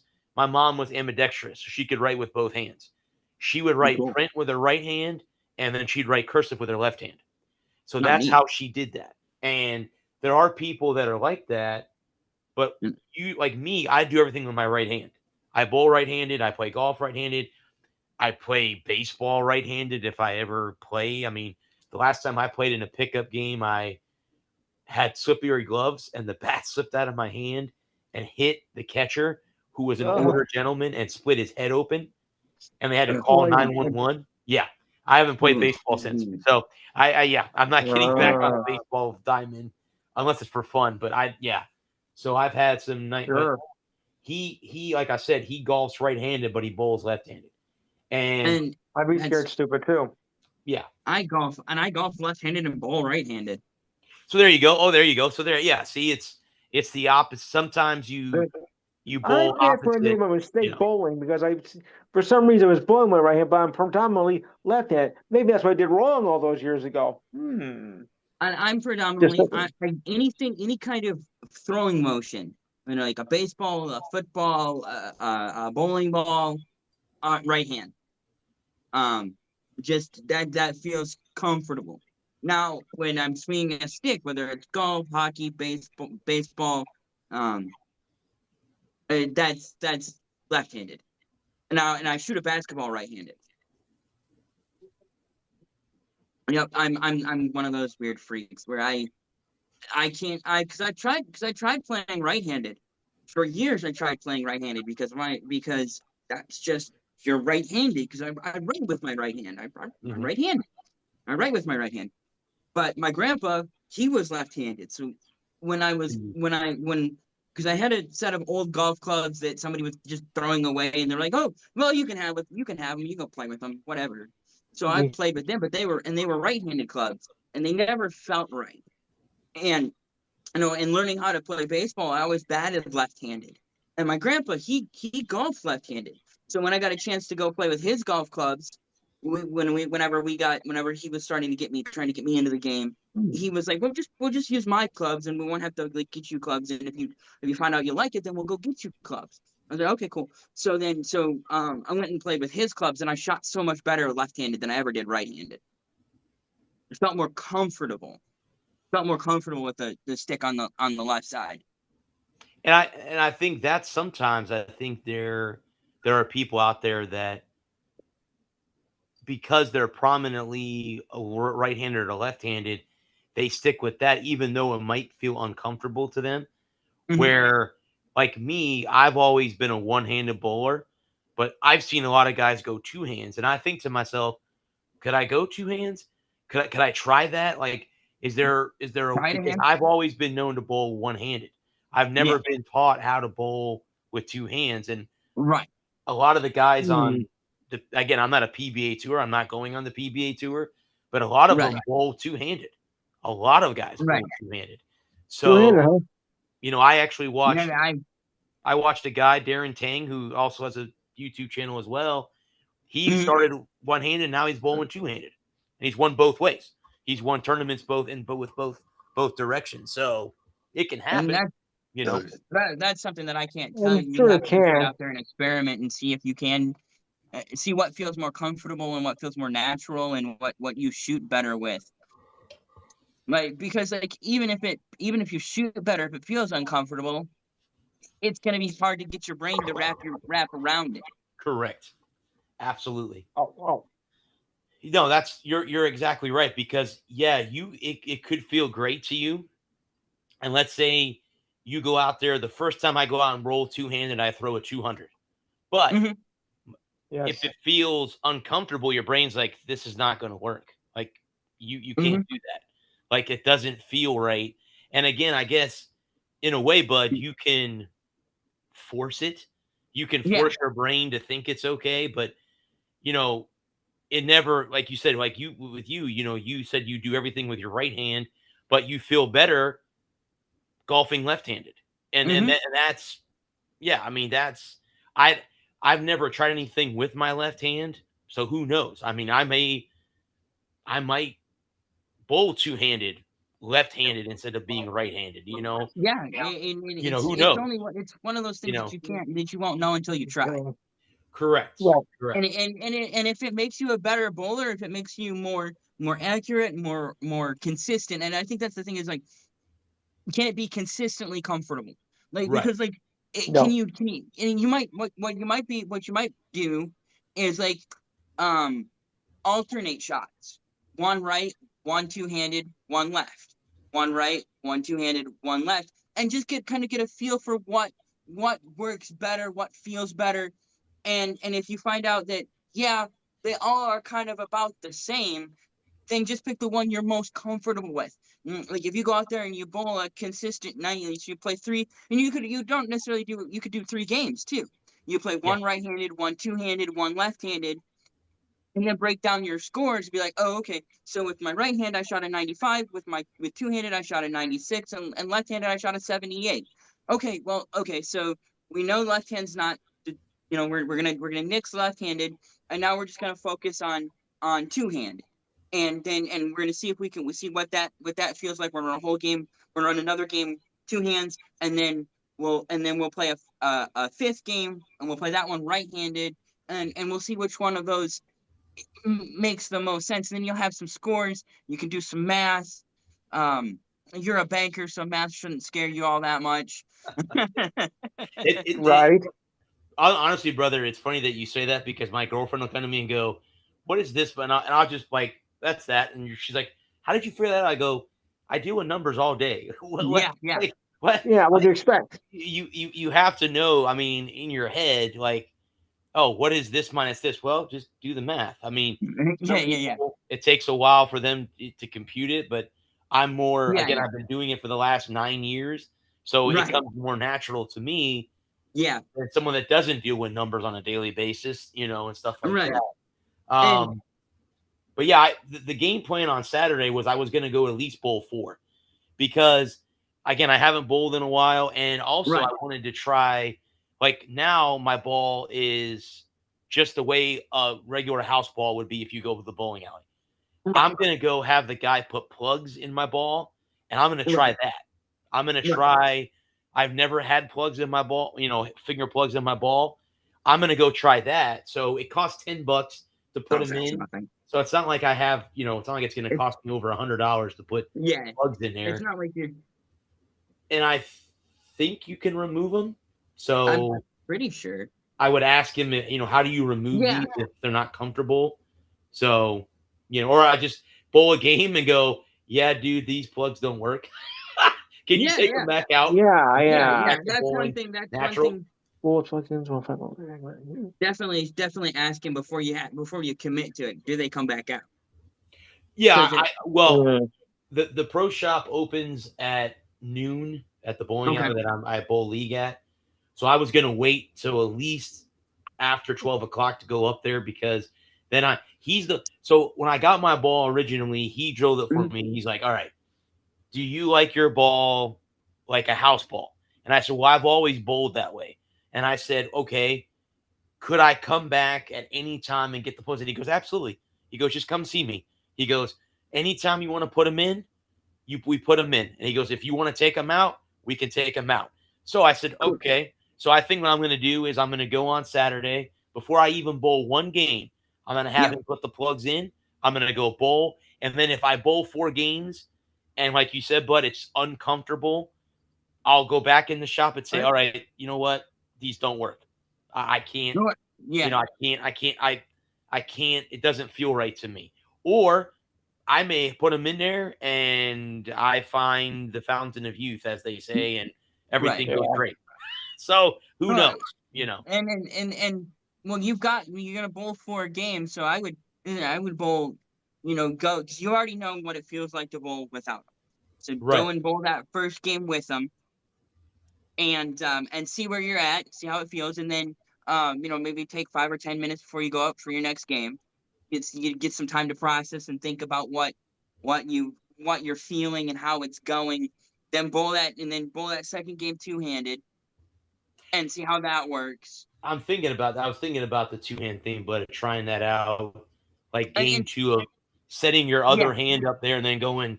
I just don't know how to, I guess, get it to look correctly without looking like a dork, And well, who was it? Bob Cousy, I think.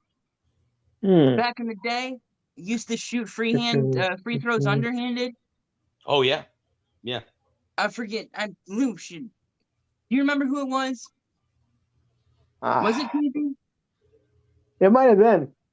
I forget who it was off the top of my head. I want to say Bob Cousy, but it might have been somebody else. Yeah, it could he have used been to Cousy. shoot free throws underhanded because it was what he found worked the best for him. So Sure.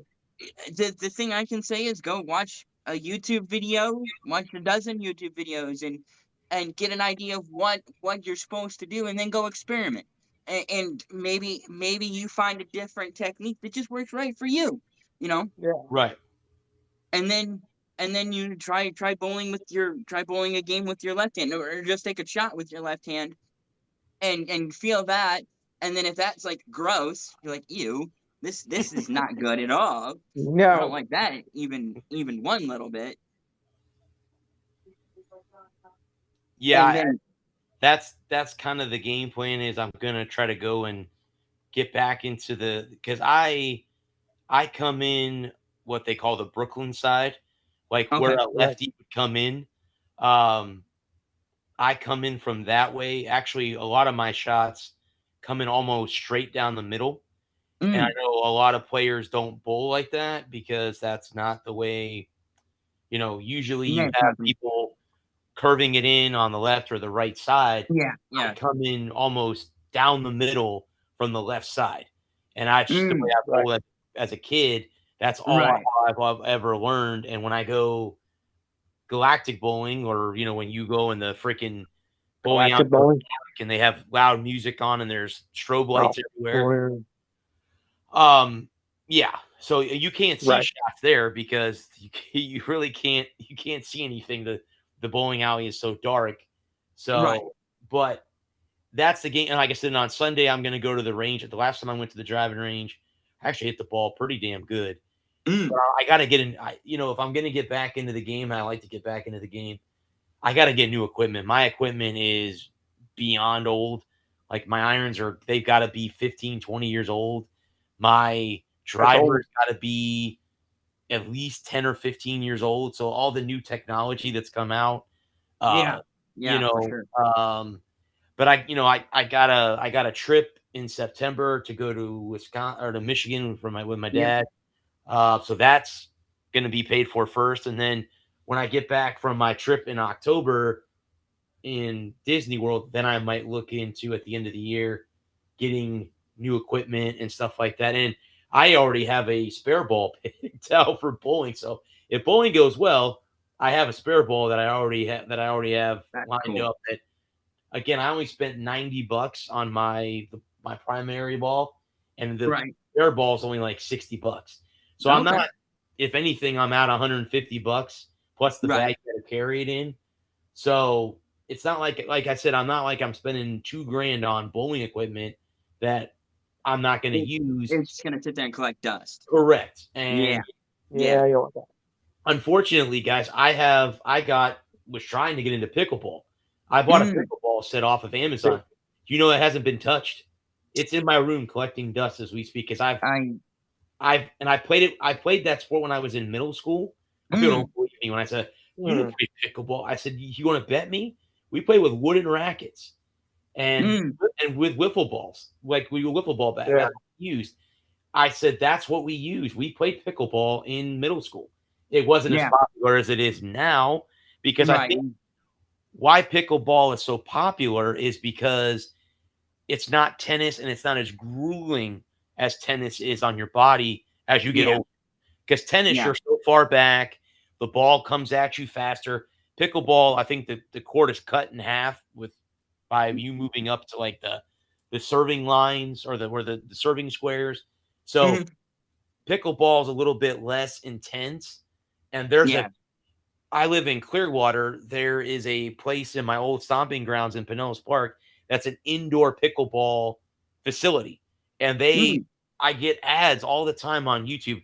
Hey, come down and join for a free seminar. Come on in and play for free. And it's like, I don't want to do that because when you get down there and you play, the bug's going to bite you and you're going to want to play. And I'm like, I don't have that.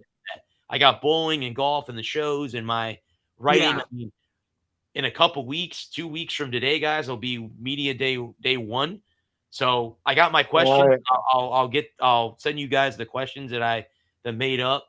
And we can go through them and you can tell me if that sounds right. If I need to reword them. Because what I'm going to do is once we go through next week, whatever we reword or we take out, I'm going to put those on a piece of paper and then I'm going to scan them to my tablet. And then as I get to media day, I'm going to type in, kind of like a brief answer from each question. And then I'll write an article about day 1 and day 2. Right.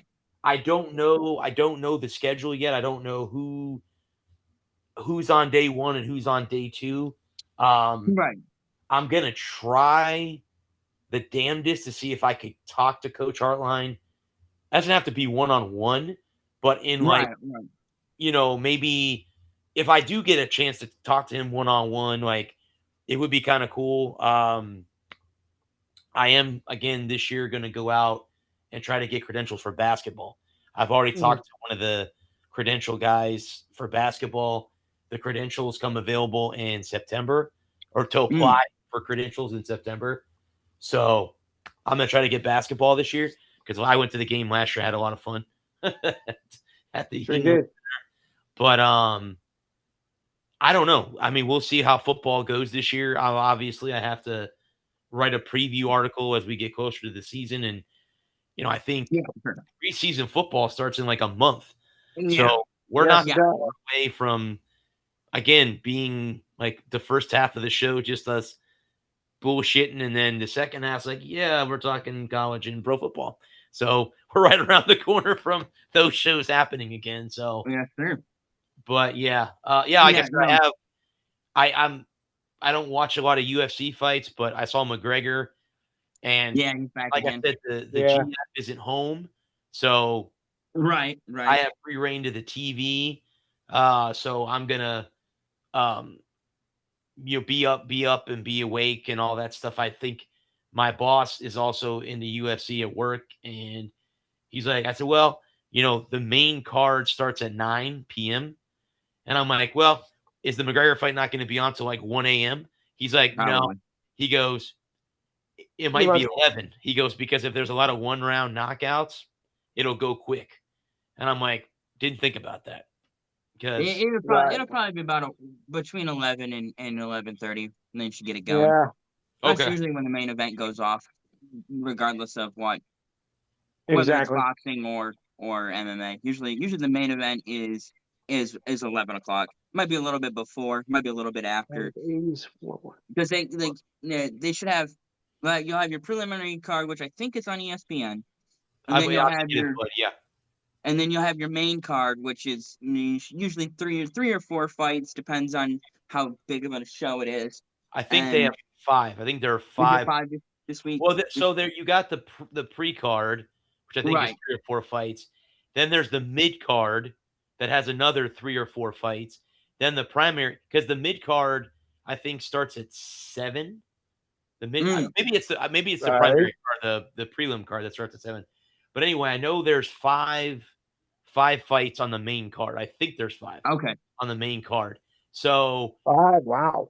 Those are on Paramount Plus, which I'm fortunate enough that my girlfriend has a subscription, so I'll be able to watch them without having to go. I mean, would I mind going to a bar? No, but being at home, if with your beer, at any point I can hit the pause button and stop it and go to the bathroom and come back and hit the play button. Where you go to a bar and you got to go to the bathroom, now you got to like, oh hey, I'm getting up to go to the bathroom. Don't throw my stuff away. Right, but they probably will. Stand in line and wait for the bathroom to be free and miss. Correct. And so and that's the thing. That's the thing about going to a bar to watch a sporting event that I hate. And it's so loud, and there are so many people around, and it's such. And if you're there, and you're watching the fight and. Like everybody's in, and you're rooting for one guy, and everybody else is rooting for the other guy. It's just not fun. It just stops being fun. Well, and then with that, but too, if you're cheering for the other guy, there's always one guy in that group that's a prick that will be the first to get in your face if your guy loses.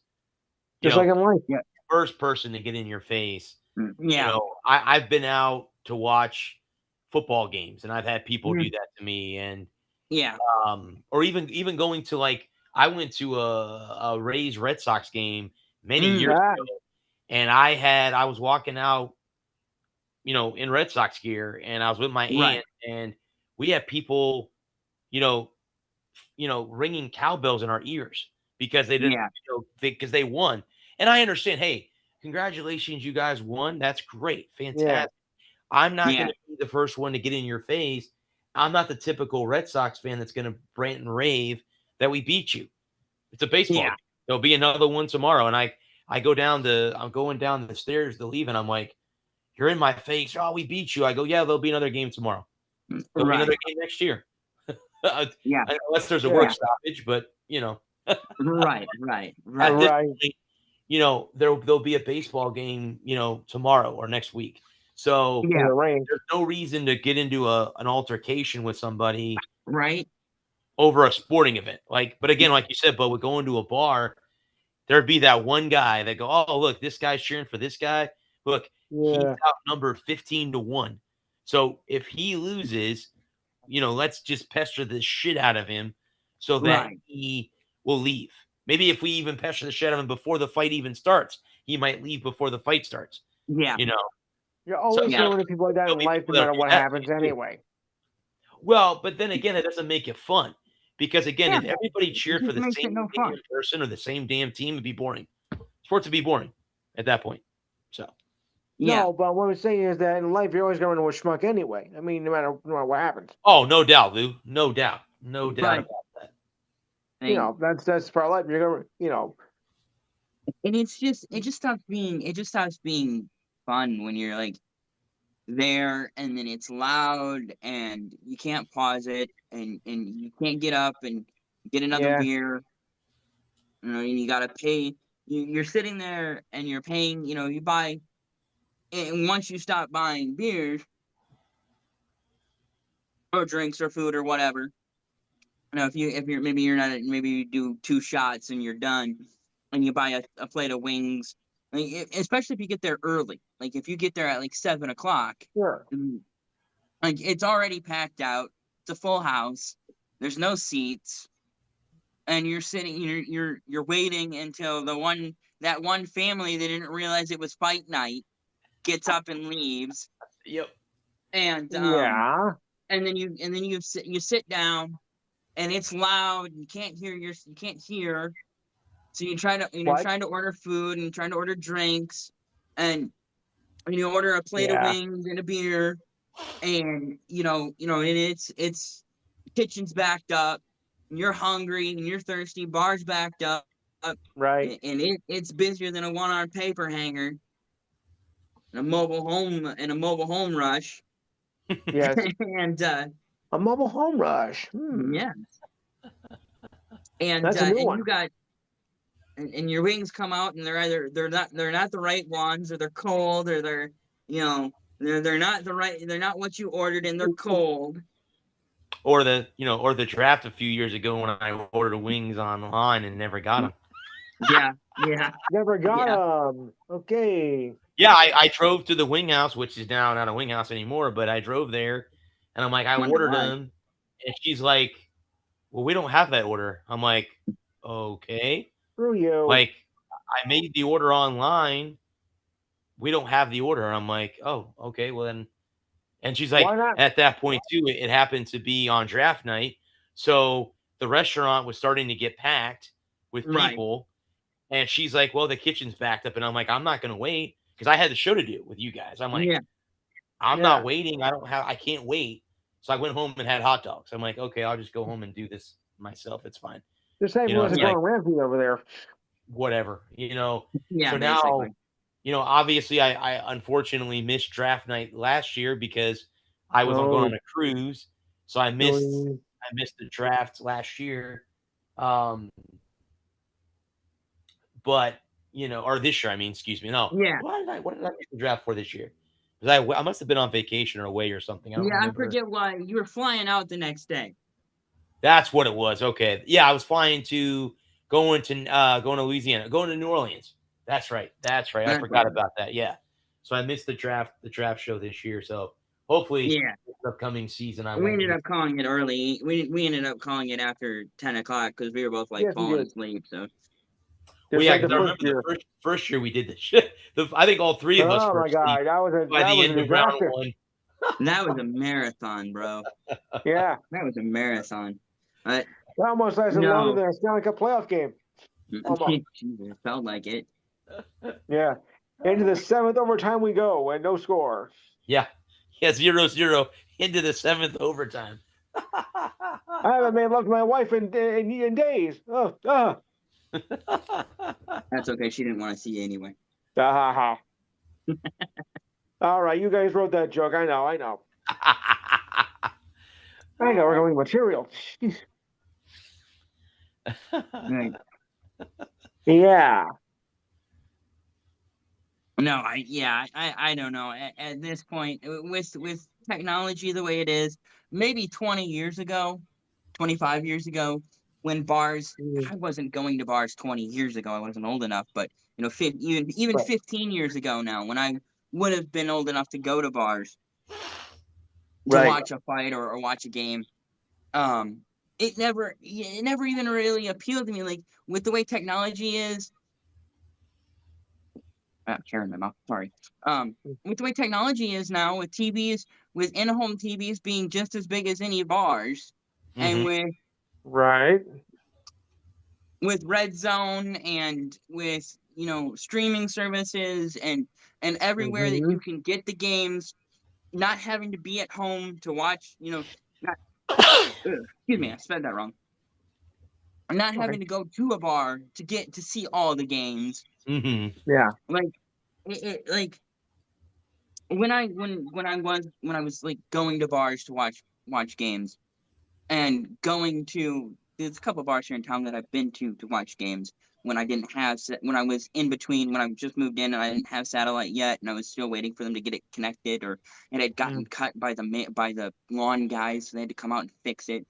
Happened to me too. And so I didn't have cable that weekend, so I had to go. I went and watched the games at the bar, and you got that one guy who's got to be a prick and say something smart, and you're like, I'm just here to watch the game, you prick. Yep. Yeah, you moron. I'm just here to drink my beer and watch the game. Just shut the fuck up. Yeah. And again, no matter what, even if you go with a group of friends, there's always that guy that is the prick in the bar. Like everybody, and they will always make themselves. They'll make themselves stand out. Like immediately when you walk in, you're like, "Yep, that guy's a prick." That guy's going to be the problem child tonight. Like, and that's like I said, with me, I don't watch UFC enough to where I know every fighter. Yeah, my boss is a Right. hardcore, watches every UFC pay-per-view. I don't know. I know Connor McGregor, and I'm watching that, and I think the pre main event is Pimbley. I know who he is. We talked about him. I think last year about we had that one. He had a hell of a fight. That was an excellent fight. Yeah, he lost a close friend to mental illness, committed suicide. Yeah. And he talked about it after his fight. He said, "I wish that." He goes, "I did win here today, but in my win, I lost a friend to mental health, and how important mental health is to everybody. Like everybody should take take it seriously because you never know. You never know what people are going through, and that's what what he said. He's like, well, we have to, be better at mental health purposes. So he's in the pre-main event. So I want to watch at least those two fights. The rest of them, I don't know who the fighters are. I have no idea. Like, I don't know who they are. I just want to watch two dudes punch each other and call it a day. Yeah, that's it. And the last time, I watched a UFC pay-per-view was the Ronda Rousey one where it lasted what, 30 seconds, less than that, when she put Gina Carano in a freaking armbar and it was over. I think that's how we all thought it was going to end. I don't think any of us thought it was going to be any other way. Anybody that knew anything about combat sports knew that was a farce. Yeah, well, and again, it was run by Jake Paul. Nothing, just throwing that out there. No. But yeah, so I'm looking. That's the plan on Saturday night. Is I'm gonna go kind of chill out, and I'm Yeah. home by myself. I'll be, and then again, my dog she gets very scared around rain. The previous 2 Most dogs do. days, I've had to clean up our kitchen because she literally knocked everything off the counters.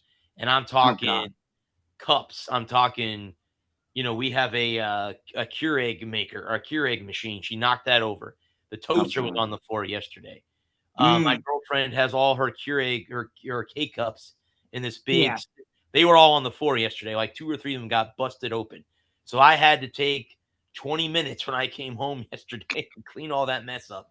So, I guess that's the price of having kids. I guess she's my Yeah, kid. yeah. That's what you get for having kids. But I'm hoping, with me being home the next few nights with her, she won't have she's actually Freak out. right here sitting next to me. Yeah, I saw her. She's right. I saw. I think I saw her face in the camera when Oh, yeah. we first started. Yeah. Yeah, she's like, usually around here, around when I do my show, and she's so cool because she knows when I'm done, and she knows we're going for a walk once we're done. Like, she knows. Right. She's like, oh, she'll look at me. She goes, Yeah. oh, is it time, Dad? It's time to go out. Yeah, now, pretty Dad? much. Yep. So, yeah. But yeah, that's kind of how my weekends go. I hope everything goes to par and everything is that way. So, I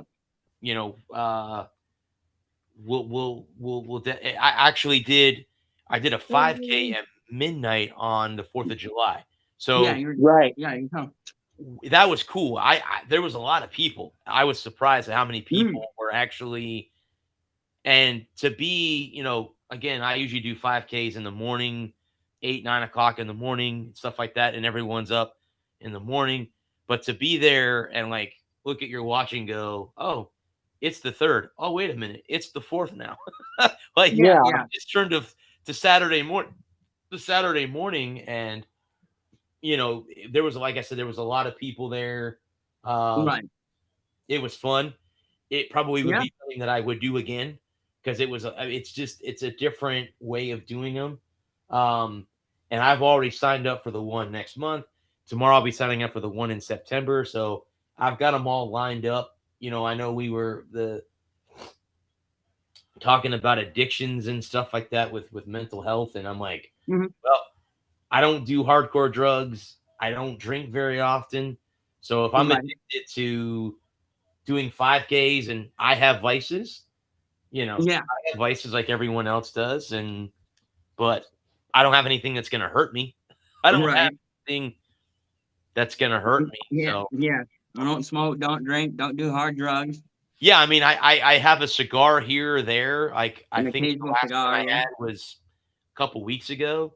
And that's because I went to my buddy's house. They were playing poker, and everybody at the table, except for the 2 women, were smoking. Like, everybody had a cigar. So it's like, kind of like when you're in Rome, do what the Romans do, like. And I mean, not like I didn't want to do it. It's just you're enticed when you're around people that do it. And, like I said, I have one occasionally, but I don't have them every day. A, I don't have time to do it every day, but B, it's not healthy for you either to do it. Yeah, for sure. No. So, but so like I said, that's my weekend. I got a busy weekend without, with her being gone. I mean, could I stay home and do nothing? Yes, I could, but it's my mom, the DNA that I have, she never sat still, and I'm just like my mom. Like, I can't sit still for too long. I mean, yes, could I sit down and watch a 3 or 4 movie? Yes, I can. But after a while, I got to get up and do something. I got to get up and do laundry, or get up and walk my dog, or get up and do something for a while. Then I can come back and sit down for another couple hours. So, but I mean, obviously, I'm watching Borg versus McEnroe, the movie that they made about their rivalry, and I think of Wimbledon, and I know that's going on right now. And I'm like, that would be kind of cool to go there. That's on my bucket list to go over there for that event one of these years. Not, I don't even have to go as a media member. Just go as Yeah. buy a ticket for the week, fly to England, stay somewhere in London and get a Yeah. Uber or whatever to the courts and watch as many matches as you can, and then go back to the hotel. It's definitely on my bucket list to go and experience Wimbledon once in my life. And it'd be kind of cool to go back to Europe again. It was cool last year to go. It's different. It's a different experience once you leave the States. Like when you leave the States, depending on which country you go to, but a lot of times, you're told, oh, this country, they don't speak English. Well, all 3 countries I went to, they all spoke English to me and very fluently. No, they didn't have me like, oh, I don't speak English. No, they spoke English very well. Yeah. They spoke English very well. Like English is the universal language. It's pretty common to have at least a base fluency in English, because that's what so much of the world's finance is done in is English. Right. So most Europeans and most Southeast Asians, they speak at least decent enough communicationable English that you can order food and ask for the restroom. Now, if you get out in the big cities, like in Berlin or Paris or Warsaw, any of the big cities that dominate Europe, or like Singapore, Beijing, Seoul, Tokyo, you're gonna run into enough people that you'll be able to find enough people there that can speak enough English that you can communicate with them. And now, if you get out into rural Kazakhstan, they don't speak English. you might be Around the hard pressed border. you might be hard pressed to find an English speaker or two. But I'm in Kazakhstan, number one. Yeah. But when I was in Paris last year, and I was in there looking for wine, and I went into a shop. Now, they always told us that if you say hello to them in their language, they'll speak English to you. So I walked in, I said bonjour. They said bonjour to me. And as soon as they must have known that I wasn't obviously from France, they knew that I was not a native. And he spoke English right to me right away. And I said, I'm looking for wine. He looks at me, he goes, sorry, sir, this is a champagne country. I'm like, okay. Champagne country. Thank you for being honest with me, because you could have sold me some expensive bottle of wine that wasn't the wine I was looking for, but you didn't. You're like, sorry, sir, this is a champagne country. And me, on my cruise, I drank champagne, and I would prefer champagne over wine any day of the week. That's just me. I'm more of a champagne than I am a wine drinker. So yeah, I'm more white than red when it comes to wine.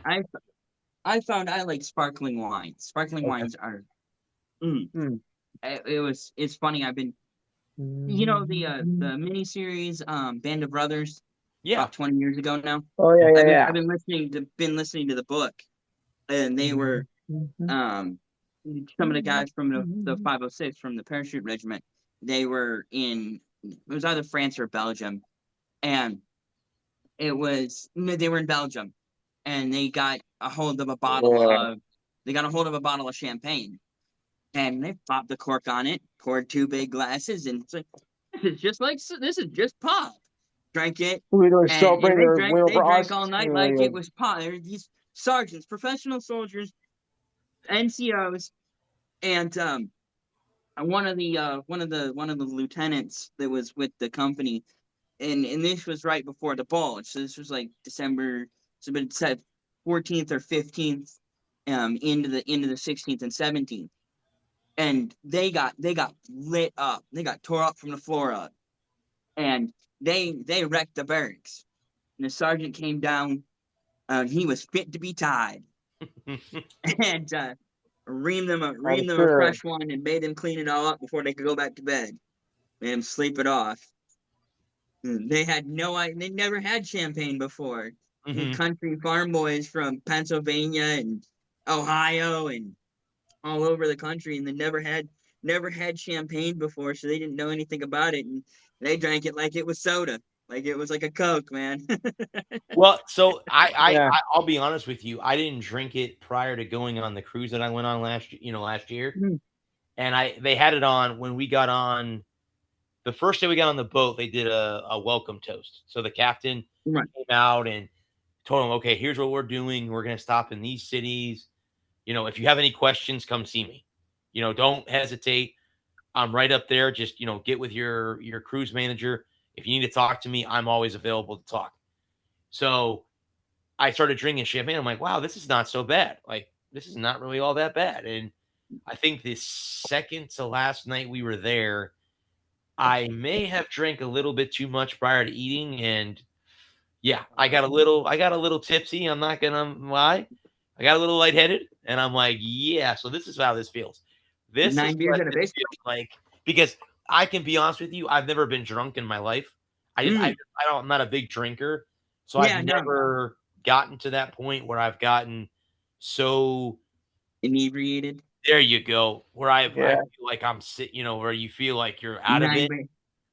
9 beers in a baseball game. Yes, the 9 inning. Was it 9 beers, 9 hot dogs in 9 innings? Yeah, 9 beers, 9 hot dogs, 9 innings. Right. No, I was thinking about that one Rays game that you were Oh. dragged to. Yeah, I'm not gonna go there with that. We had good seats for that game, and I'm disappointed that I had to spend the entire night in that bar, and then for him to order more beer on the way home. I drove him home, and he ordered more beer to be dropped off when he got home. And I'm like, dude, you do not need to be drinking anymore. You are already seats to the wind. You do not need to be drinking any more alcohol tonight.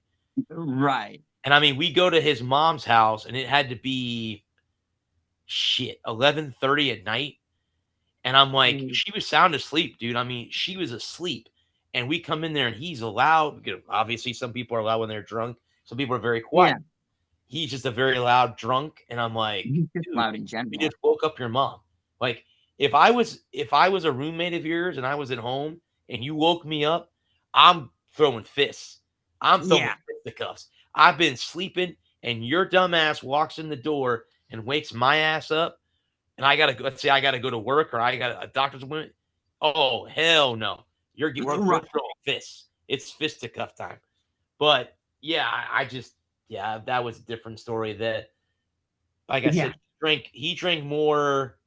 I don't remember him eating anything. Now that I think about it, I don't remember him eating anything at all, because we went to the bar across the street from Tropicana Field before the game. And he had like 2 beers, I think, while I was there. Now, I had food because I wasn't going to spend, $30 on chicken fingers and fries inside Tropicana Field. Right. So don't blame you. No. I went and got a sandwich. I think I got a hamburger or something over there at the bar, or whatever. Maybe it was a buffalo chicken sandwich. I don't remember what it was off the top of my head. But it was a lot cheaper that way. Well, the way that it was is I was driving him to the game and then driving him home. He was supposed to pick up the tab at the restaurant. He tells me I can't do that. Okay. So now I paid for parking to get us in the stadium. Now I have to drive you home. And this was a good 45, 50-minute drive out of my way to go down and drop him off, and then to come all the way back. So again, round trip, you're talking 45 minutes there, you're talking an hour and a half to and from his mom's house. And I'm like, what? You can't pay a $20 tab for the restaurant? Okay. So I paid for it. And then that's the other thing that pissed me off is we go inside the stadium, and now all of a sudden, oh, hey, you know what? I can buy a couple beers. Dude, you couldn't pay for drinks at the other place, but you come in here and you're drinking. I think at that time he had moved to more of like hard liquor than beer. And I'm like, is this guy going to be able to get out of the same, or is he going to throw up in my car? And I'm like, dude, you're not getting, like, you're not getting sick in my car, dude. Because if you're getting sick in my car, you're cleaning it out. Yeah. Dude, get out of my car. Yeah, I will never do that again. That is a once in a lifetime event with him. I will, if I ever go with him again, I'll say you can Uber, because I am not going through that again. Yeah, ever. absolutely. Like I did no. I mean, I would rather go with you or Lou, and you guys can drink all you want, and that's fine. But you guys know your limit. You know, Yeah. like when I went with you, you didn't drink that much when we were in Charlotte. But I'm just saying, for shits and giggles, had you done that, you know what your limit is. You know that I was driving too. Yes, and that's right. You drove, so you knew like I can't drink. Oh, that. I did drink. I did. I had a hard Mountain Dew because I had it in the car when we were sitting there in the rain waiting for them to open the gates. Correct. That's right. But that was the only thing I drank, and I knew I wasn't gonna drink much at the racetrack because I had to drive us back to the hotel room. Like, right. I might have had 2 beers, maybe 3, depending on how quickly I went through the first 2 and how much race was left. Right. Obviously, it got rained out, so it was a moot point. But you know, if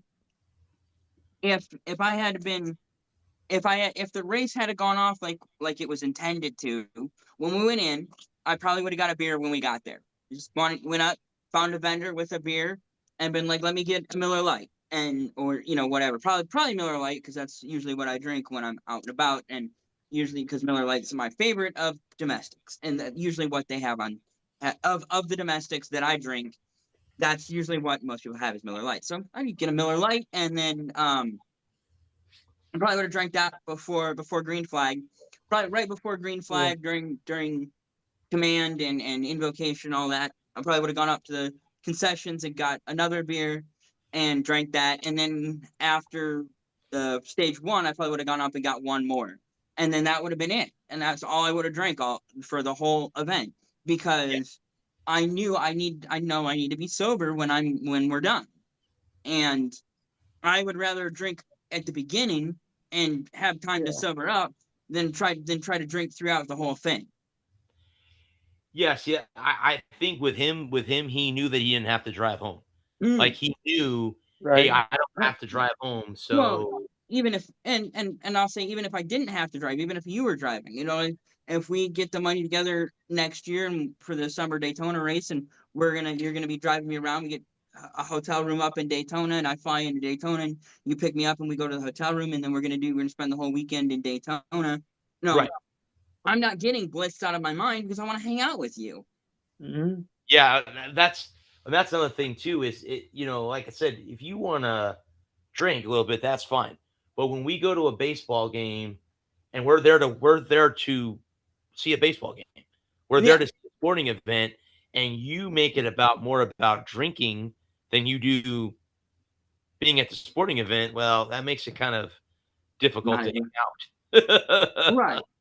And like if we were going beer for beer, that'd be like if you drove up to Daytona, or if you flew to Daytona, let's say you fly into Daytona because it's like you get to Daytona for $100. You just take a chartered a regional jet, a DC-90 or whatever, and I fly down from Chattanooga, and we just meet in Daytona, and we get Ubers from Daytona to the hotel room, and then from the hotel room down to the track. And neither one of us, and you want to go beer for beer, we can go beer for beer, but I'm not going to go beer for beer with somebody who's not going beer for beer with me. Correct. Because it's not fun at that point. Yeah, and that was the whole, that was the other part of it is he knew that I wasn't a big drinker, and then I'm like, right. Well, when did this, all of a sudden now it's like, okay, so we're here to watch you drink the whole night, and we're supposed to be here to watch the baseball game. And you can hear the game because the bar's inside Tropicana Field, and you can watch it on the TV. But I'm like, you bought these nice tickets on the home, the first base side of the stadium, home side of the stadium, that was like, I don't know, maybe 4 or 5 rows after you got in the entrance. I mean, right up there, prime seat. Yeah. You bought those tickets, and you sat there for maybe an inning and a half, maybe. Mm-hmm. It's like that's crazy. Like I could see, like, if after 3 innings we're down 10 runs, yeah, let's just go tie one up. Yeah, just And screw it. screw it. Let's go to the bar. Let's get hammered and forget about this whole night. But Right. if it's a close game, or if it's a if it's And back and we're forth, if it's 3-2, and we're or if it's no score through the first 4 innings, I'm not getting out of my seat. Yeah. Like if we go to like next year, we get the funds together to go to the summer Daytona race, and my driver gets crashed out early. Yeah, I might make a couple extra trips to the concession stand to go get me another beer. But if he's in it, till the end, like if he gets wrecked out on lap 1, yeah, I might be making an extra trip or two up to the concession stand. But again, like I said, I'm here to watch the race and here to hang out with my buddy. Yeah. Like if I wanted to just get pissed drunk, I could do that at home for $20. Yes, you don't even have to. You don't even have to fly to Florida. You can stay in Tennessee. You don't even have to Yeah. fly to Florida to do Yeah. that. So yeah.